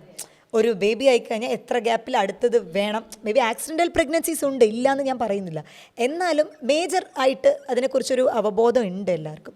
അപ്പോൾ ഈ ഒരു ടൈമിൽ സത്യം പറഞ്ഞാൽ ആ ഒരു ബോണ്ടിങ് ഉണ്ടെങ്കിൽ ഇപ്പോൾ ഹസ്ബൻഡ് സപ്പോർട്ടും, ഇപ്പോൾ ഹസ്ബൻഡിനാണെങ്കിലും കുട്ടീനെ കാണണം എന്നൊക്കെ ഉണ്ടാവും. അപ്പോൾ പല വീടുകളിൽ എന്താ വെച്ചാൽ കുട്ടികളെ മീൻസ് അമ്മയും കുട്ടികളുടെ ഹസ്ബൻഡ് നിർത്തില്ല, രാത്രി അവർ ഹോൾട്ട് ചെയ്യാൻ പാടില്ല, വന്നാൽ തന്നെ ഉടനെ പെട്ടെന്ന് പോകണം അങ്ങനെ. അപ്പോൾ ഇത് ശരിക്കും അത്രയും കാലം നമ്മൾ ഹസ്ബൻഡും വൈഫും ആ ഒരു റിലേഷൻഷിപ്പിൽ ഇരുന്നിട്ട് ഇത് ശരിക്കും സെപ്പറേറ്റഡ് ആയ ഒരു അവസ്ഥയാവും. മൈൻഡ് ലെവലിൽ ഒരുപാട് അകന്നു പോകുന്ന പോലെ ആവും. ഇത് തന്നെ പല റിലേഷൻഷിപ്പ് ബ്രേക്കപ്പ് ആവാനുള്ളൊരു റീസണായിട്ട് മാറും. പല ഇല്ലീഗൽ റിലേഷൻഷിപ്പിന് വഴിവെക്കാൻ ഇതും ഒരു കാരണമായി മാറിയേക്കാം. അതുകൊണ്ട് അത് മാക്സിമം അവോയ്ഡ് ചെയ്യുന്നതാണ് നല്ലത്.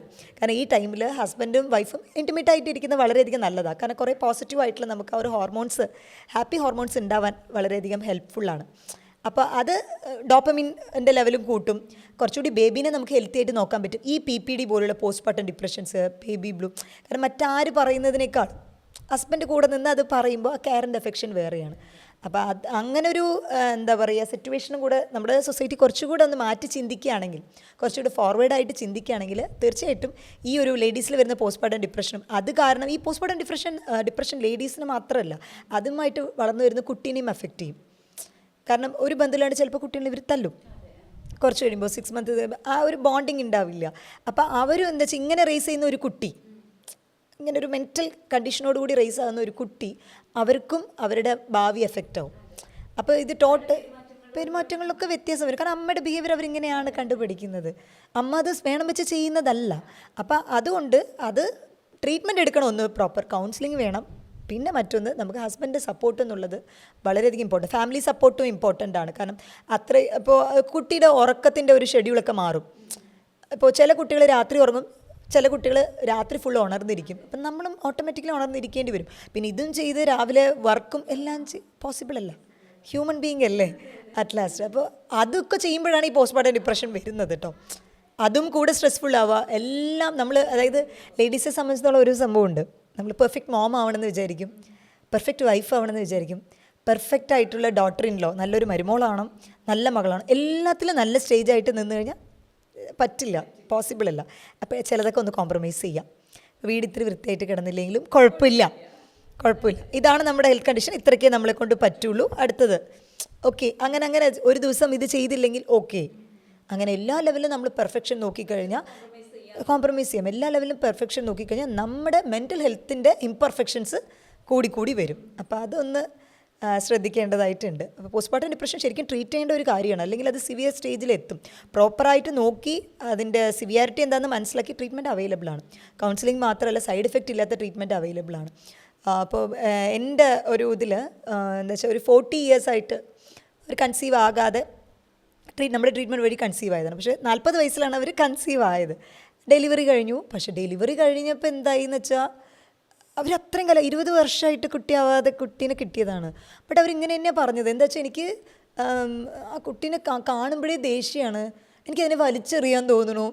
അവർ മനഃപൂർവ്വം പറയുന്നതല്ല. ഡോക്ടർ എനിക്ക് ഉറക്കം വരുന്നില്ല. കാരണം ഇവർ മുന്നേയും ഇവർക്ക് ഈ ഡിപ്രഷൻ ഇത് വന്നിട്ടുണ്ട് ഇഷ്യൂസ്. അപ്പം എനിക്ക് ഒരു ജോലി ചെയ്യാൻ കിട്ടുന്നില്ല, എനിക്കൊരു പാത്രം എടുത്ത് വെക്കാൻ കിട്ടുന്നില്ല, അതിനതൊന്നും വരും. ഫുൾ ടൈം കരച്ചിലാണ്. എനിക്ക് കുട്ടി പക്ഷേ പാല് കുടിക്കുന്നുണ്ട്, ഇതാക്കുന്നുണ്ട്, പക്ഷേ എനിക്ക് കുട്ടീനെ കാണുമ്പോൾ വെറുപ്പാണ്. ഇങ്ങനെയാണ് അവർ പ്രോപ്പർ ട്രീറ്റ് ചെയ്തും കൗൺസിലിംഗ് ചെയ്തിട്ടാണ് നമ്മൾ ബാക്ക് ടു നോർമൽ കൊണ്ടുവന്നത്. പക്ഷേ അത് അവരുടെ ഹസ്ബൻഡ് അത് കറക്റ്റ് ഐഡൻറ്റിഫൈ ചെയ്ത് നമ്മൾ അപ്രോച്ച് ചെയ്തു. ചിലരെങ്കിലും എന്താ പറയുണ്ടാവുക, ഇത് വെറുതെ തോന്നലല്ല, അല്ലെങ്കിൽ വെറുതെ പണി ചെയ്യാതിരിക്കാൻ വേണ്ടിയിട്ടുള്ള അടവാണ്, അങ്ങനെയൊക്കെ പറയാനുണ്ട്. അവരെന്നോട് പറഞ്ഞതെന്ന് വെച്ചാൽ എനിക്ക് ചെയ്യണമെന്ന്, ഞാൻ കുറേ പണി ചെയ്തിരുന്ന ആളെ എനിക്കൊന്നും ചെയ്യാൻ പറ്റുന്നില്ല എന്നാണ്. അപ്പോൾ അങ്ങനെ ഒരു ആരെങ്കിലും ഇപ്പോൾ ആഫ്റ്റർ ഡെലിവറി അങ്ങനത്തെ ഒരു ഇഷ്യൂസ് പറയുന്നുണ്ട് എന്നുണ്ടെങ്കിൽ എല്ലാം മടി കൊണ്ടായിരിക്കില്ല, ചിലപ്പോൾ ചില മെൻ്റൽ ഹെൽത്ത് എഫക്റ്റ് ആയിട്ട് ഉണ്ടാവാം. അപ്പോൾ അത് പ്രോപ്പർലി ട്രീറ്റ് ചെയ്യേണ്ടത് സപ്പോർട്ടിങ് പാർട്ട്ണർ കിട്ടേണ്ടത് ആവശ്യമാണ്. സപ്പോർട്ടിങ് പാർട്ട്ണർ മാത്രമല്ല, സപ്പോർട്ടിങ് ഫാമിലി. കുറച്ച് അവരൊന്ന് ഒരു വയസ്സൊക്കെ ഒന്ന് എത്തിച്ച് കഴിഞ്ഞാൽ പിന്നെ നിങ്ങൾ അമ്മയമ്മയായാലും പിന്നെ ശാസിച്ച് കഴിയുമ്പോൾ അതൊന്നും വലിയൊരു വിഷയമില്ല. ആ ടൈമിൽ ചെറിയൊരു കാര്യം പോലും നമുക്ക് ഭയങ്കര ഹേർട്ട് ചെയ്യും, മനസ്സിനെ ഭയങ്കര ഹേർട്ട് ചെയ്യും. അത് ശരിക്കും ഹോർമോൺ ഇംബാലൻസ് വരുന്നത് കൊണ്ടുമാണ്. കാരണം എസ്ട്രോജനും പ്രൊജസ്ട്രോണിൻ്റെ ഒരു ഇംബാലൻസ് അവിടെ വരുന്നുണ്ട്. അപ്പോൾ അതും കൂടെയാണ് ഇതിന് കാരണമാകുന്നത്. അപ്പോൾ ഇതിനു വേണ്ടി ഒരുപാട് സൈക്കാട്രിക്കലായിട്ടുള്ള മെഡിസിൻസ് എടുക്കണം എന്നുള്ള ആവശ്യമില്ല. കാരണം ചിലപ്പോൾ സൈഡ് എഫക്ട്സിലോട്ട് വരാം അത് കണ്ടിന്യൂസ് ആയിട്ട് ഇതാക്കുമ്പോൾ. But natural remedies, natural treatment, alternative medicines നമുക്ക് നോക്കാം. അത് വളരെ എഫക്റ്റീവാണ്. അതുപോലെ ഡോക്ടറെ, മുലയൂട്ടുന്ന അമ്മമാർ ഒഴിവാക്കേണ്ട ഭക്ഷണങ്ങളും മരുന്നുകളൊക്കെ എന്തൊക്കെയാണ്? മരുന്നുകളെന്ന് പറയുമ്പോൾ നമ്മളിപ്പോൾ ആഫ്റ്റർ ഡെലിവറി യൂഷ്വലി അയണിൻ്റെ ടാബ്ലറ്റ്സും കാൽഷ്യത്തിൻ്റെ ടാബ്ലറ്റ്സും കൊടുക്കാറുണ്ട്. അത് നോർമലായിട്ട് എടുക്കാം, കുഴപ്പമില്ല. അതല്ലാതെ ചില ലേഗ്യങ്ങളൊക്കെ ചിലത് ഉണ്ടാക്കും. ലേഗ്യം ഇൻ ദ സെൻസ് കുറേ നട്ട്സൊക്കെ വെച്ചിട്ട് ബാദാം അതൊക്കെ എടുക്കാം, ചെറിയുള്ളി, വെളുത്തുള്ളി ഇതൊക്കെ വെച്ച് ഉണ്ടാക്കുന്നതുണ്ട്. അതൊക്കെ വളരെയധികം എഫക്റ്റീവാണ്, അതൊക്കെ എടുക്കാം. അതല്ലാതെ നമ്മൾ ഒഴിവാക്കേണ്ടത് വെച്ചാൽ ഇപ്പോൾ സൈക്കാട്രിക്കലായിട്ട് എന്തെങ്കിലും ടാബ്ലറ്റ്സ് എടുക്കുന്നുണ്ട് എന്നുണ്ടെങ്കിൽ ഇതൊക്കെ നമ്മൾ ഫീഡിങ്ങിലൂടെ കുട്ടിക്ക് എത്തും എന്തായാലും ഡെഫിനറ്റ്ലി. അപ്പോൾ അത് ശ്രദ്ധിക്കണം. അങ്ങനത്തെ മെഡിസിൻസ് എടുക്കുന്നത് ഡോക്ടറുടെ കൺസേണിൻ്റെ കൂടെ മാത്രമായിട്ട് എടുക്കാൻ ശ്രദ്ധിക്കുക. പിന്നെ ഭക്ഷണത്തിൽ നമ്മൾ കൂടുതലും ഓവർ സ്പൈസി ആയിട്ടുള്ള ഭക്ഷണങ്ങൾ ഒഴിവാക്കുക. കാരണം ഒരുപാട് ഗ്യാസ്ട്രിക് കംപ്ലയിൻറ്റ്സ് വരാനുള്ള ചാൻസ് ഉണ്ട് കുട്ടികൾക്ക് ഫീഡ് ചെയ്ത് കഴിയുമ്പോൾ. നമ്മൾ സ്പൈസി ആണെങ്കിലും ഗ്യാസ് ഉണ്ടാക്കുന്ന തരത്തിലുള്ള ഭക്ഷണങ്ങൾ ഓവറായിട്ട് കഴിക്കാതിരിക്കാൻ ശ്രദ്ധിക്കുക. പിന്നെ ഫാസ്റ്റ് ഫുഡുകൾ അമിതമായിട്ടുള്ളത് ഒഴിവാക്കുക. ഫാസ്റ്റ് ഫുഡും ഷുഗറൊക്കെ, ഒരുപാട് പഞ്ചസാര, അതൊക്കെ തന്നെ കുട്ടീനെ അഫക്റ്റ് ചെയ്യുന്ന ഒന്നാണ്. പിന്നെ നമുക്കും ആഫ്റ്റർ ഡെലിവറി തടി വരാൻ ഇതൊരു റീസൺ ആവും. ഈ ഫാസ്റ്റ് ഫുഡ്, ഫ്രൈഡ് ഫുഡ്, അതല്ലാണ്ട് നമ്മൾ ആവിയിൽ വേവിച്ചതൊക്കെ തന്നെ എടുക്കാം. പ്രോട്ടീൻ അധികം എടുക്കാനായിട്ട് ശ്രദ്ധിക്കുക. പ്രോട്ടീൻ, കാൽഷ്യം, കാർബോഹൈഡ്രേറ്റിനേക്കാളും അന്നജത്തിനേക്കാളും കൂടുതൽ പ്രോട്ടീനും കാൽഷ്യവും വളരെയധികം ഇമ്പോർട്ടൻ്റ് ആണ്. ഈ അരിഭക്ഷണങ്ങളൊക്കെ കൂടുതൽ കഴിക്കുന്നതുകൊണ്ട് എന്തെങ്കിലും പ്രശ്നം ഉണ്ടാവും? അരിഭക്ഷണം കഴിക്കുന്നതുകൊണ്ട് കൂടുതൽ പ്രശ്നമുണ്ട്. അരിഭക്ഷണം കഴിക്കുമ്പോൾ കുറേ കൂടെ തടി കൂടി വരും. ആഫ്റ്റർ ഡെലിവറി വെയിറ്റ് ഗെയിൻ എന്നുള്ളതൊരു പിന്നെ വെയിറ്റ് കുറച്ച് വരിക എന്നുള്ളതൊരു ബുദ്ധിമുട്ട്. അപ്പോൾ അന്നജം കുറച്ചിട്ട് ഫാറ്റ് കണ്ടൻറ്റ് നല്ല കൊഴുപ്പ്, അത് ഒമേഗ 3 ഫാറ്റി ആസിഡ് അടങ്ങിയിട്ടുള്ള ഇത് അവക്കാഡോ ഫ്രൂട്ട് നല്ലതാണ്, അതേപോലെ ചെറുമത്സ്യങ്ങൾ, അങ്ങനത്തെ വാൾനട്ട്, ഇതൊക്കെ എഫക്റ്റീവാണ്. അതൊക്കെ എടുക്കാനായിട്ട് ശ്രദ്ധിക്കുക. എന്നാൽ ഈ ഒരു കാർബോഹൈഡ്രേറ്റ് അന്നജത്തിൻ്റെ അളവ് അത് നമ്മൾ 3 നേരം അതാണ് കഴിക്കുക. ദോശ, ഇഡ്ഡലി രാവിലെ എങ്ങനെ നോക്കിയാലും കാർബോഹൈഡ്രേറ്റേ വരുള്ളൂ. രാവിലെ പുട്ട്, അപ്പം, പിന്നെ രാത്രിയാണെങ്കിൽ ഇഡ്ഡലി, ദോശ, ഉച്ചയ്ക്ക് ചോറ്. എങ്ങനെ പോയാലും അതിലൊരു 3 നേരത്തിൽ രാത്രിയും ചോറ് കഴിക്കുന്ന ടീംസ് ഉണ്ട്. അപ്പോൾ അങ്ങനെ ഫുൾ ടൈം അരി എന്നുള്ളത് വരും. അതൊന്ന് മാറ്റിപ്പിടിക്കാം, അത് നല്ലതായിരിക്കും. കുറച്ചുകൂടി പ്രോട്ടീനും കാർബോഹൈഡ്രേറ്റിൻ്റെ അളവ് കുറയ്ക്കുക, കംപ്ലീറ്റ് ആയിട്ട് കട്ട് ഓഫ് ചെയ്യുക എന്നുള്ളതല്ല. കാരണം നമുക്ക് എനർജി ഇൻസ്റ്റൻ്റ് ആയിട്ട് കിട്ടുന്നത് കാർബോഹൈഡ്രേറ്റ് ആണ്. അതിൽ നിന്നാണ് നമുക്ക് ഷുഗർ, നമ്മുടെ ഏറ്റവും പെട്ടെന്ന് നമുക്ക് ഊർജ്ജം കിട്ടുന്നത് അതിലാണ്. മറ്റതൊക്കെ എന്താ പറയട്ടെ, പോയി ഡൈജഷനായി, ഫാറ്റായാലും പ്രോട്ടീനായാലും കുറച്ച് സ്ലോ ആയിട്ടാണ് റിലീസ് ആവുക. ഇൻസ്റ്റൻ്റ് ആയിട്ട് നമുക്ക് റിലീസ് ആവുന്നത് ഇത് തന്നെയാണ്. അതുകൊണ്ട് അത് ഒരിക്കലും കീറ്റോ ഡയറ്റ് പോലുള്ളതിലോട്ട് പോകുന്നത് എഫക്റ്റീവ് അല്ല. ഫുള്ളി കാർബോഹൈഡ്രേറ്റ് നിർത്തിയിട്ട് അത് നല്ലതല്ല. എടുക്കാം, പക്ഷേ അന്നജത്തിൻ്റെ അളവ് കുറയ്ക്കാനായിട്ട് ശ്രദ്ധിക്കുക. ഈ 3 നേരമുള്ളതൊക്കെ വെട്ടിച്ചുരുക്കി ഒരു 2 നേരത്തേക്ക് ആക്കി കഴിഞ്ഞാൽ തന്നെ വെയിറ്റ് ബാലൻസ് ചെയ്യാനും പറ്റും. ഒപ്പം ഫീഡിങ് ടൈമിൽ കുട്ടീനും എഫക്റ്റ് ചെയ്യില്ല വലിയ തോതിൽ. കാരണം കാൽഷ്യം നമ്മൾ പ്രോട്ടീനും നല്ല എന്താ പറയുക ബാലൻസ്ഡ് ഇതിൽ കൊണ്ടുപോകുന്നുണ്ടെന്നുണ്ടെങ്കിൽ ഇത് ഇത്തിരി കുറച്ചാലും വലിയ ഇഷ്യൂസ് ഇല്ല. ഫ്രൂട്ട്സും പ്രോപ്പർലി എടുക്കാം, ഫ്രൂട്ട്സ് എല്ലാം തന്നെ എടുക്കാം. പിന്നെ ഒരുപാട് ഇപ്പോൾ മാമ്പഴം അങ്ങനെയൊക്കെ എടുക്കുമ്പോൾ ചിലപ്പോൾ കുട്ടികൾക്ക് ബേബീസിൽ അത് ഡയറിയ വരാൻ ചാൻസ് ഉണ്ട്. നമ്മൾ മിൽക്ക് ഫീഡ് ചെയ്യുന്നവർ, അതുപോലെ ചക്ക, ഇതൊക്കെ സീസണാണല്ലോ ഇപ്പോൾ. അപ്പോൾ ചക്ക, അതേപോലെ മാമ്പഴമൊക്കെ ഒരുപാട് അമിതമായിട്ട് എടുത്തു കഴിഞ്ഞാൽ, ചക്ക നമ്മൾ കൂടുതലായിട്ട് എടുത്തു കഴിഞ്ഞാൽ ചിലപ്പോൾ കുട്ടി ഭയങ്കര കരച്ചിലും ഇറിറ്റേഷനൊക്കെ ആകും. കാരണം അത് കുട്ടി ഫീഡ് ചെയ്യുന്ന ടൈമിൽ എന്തായാലും നമ്മൾ കഴിക്കുന്ന ഭക്ഷണമാണല്ലോ അതിൽ എനർജി ആയിട്ട് പോകുന്നത്.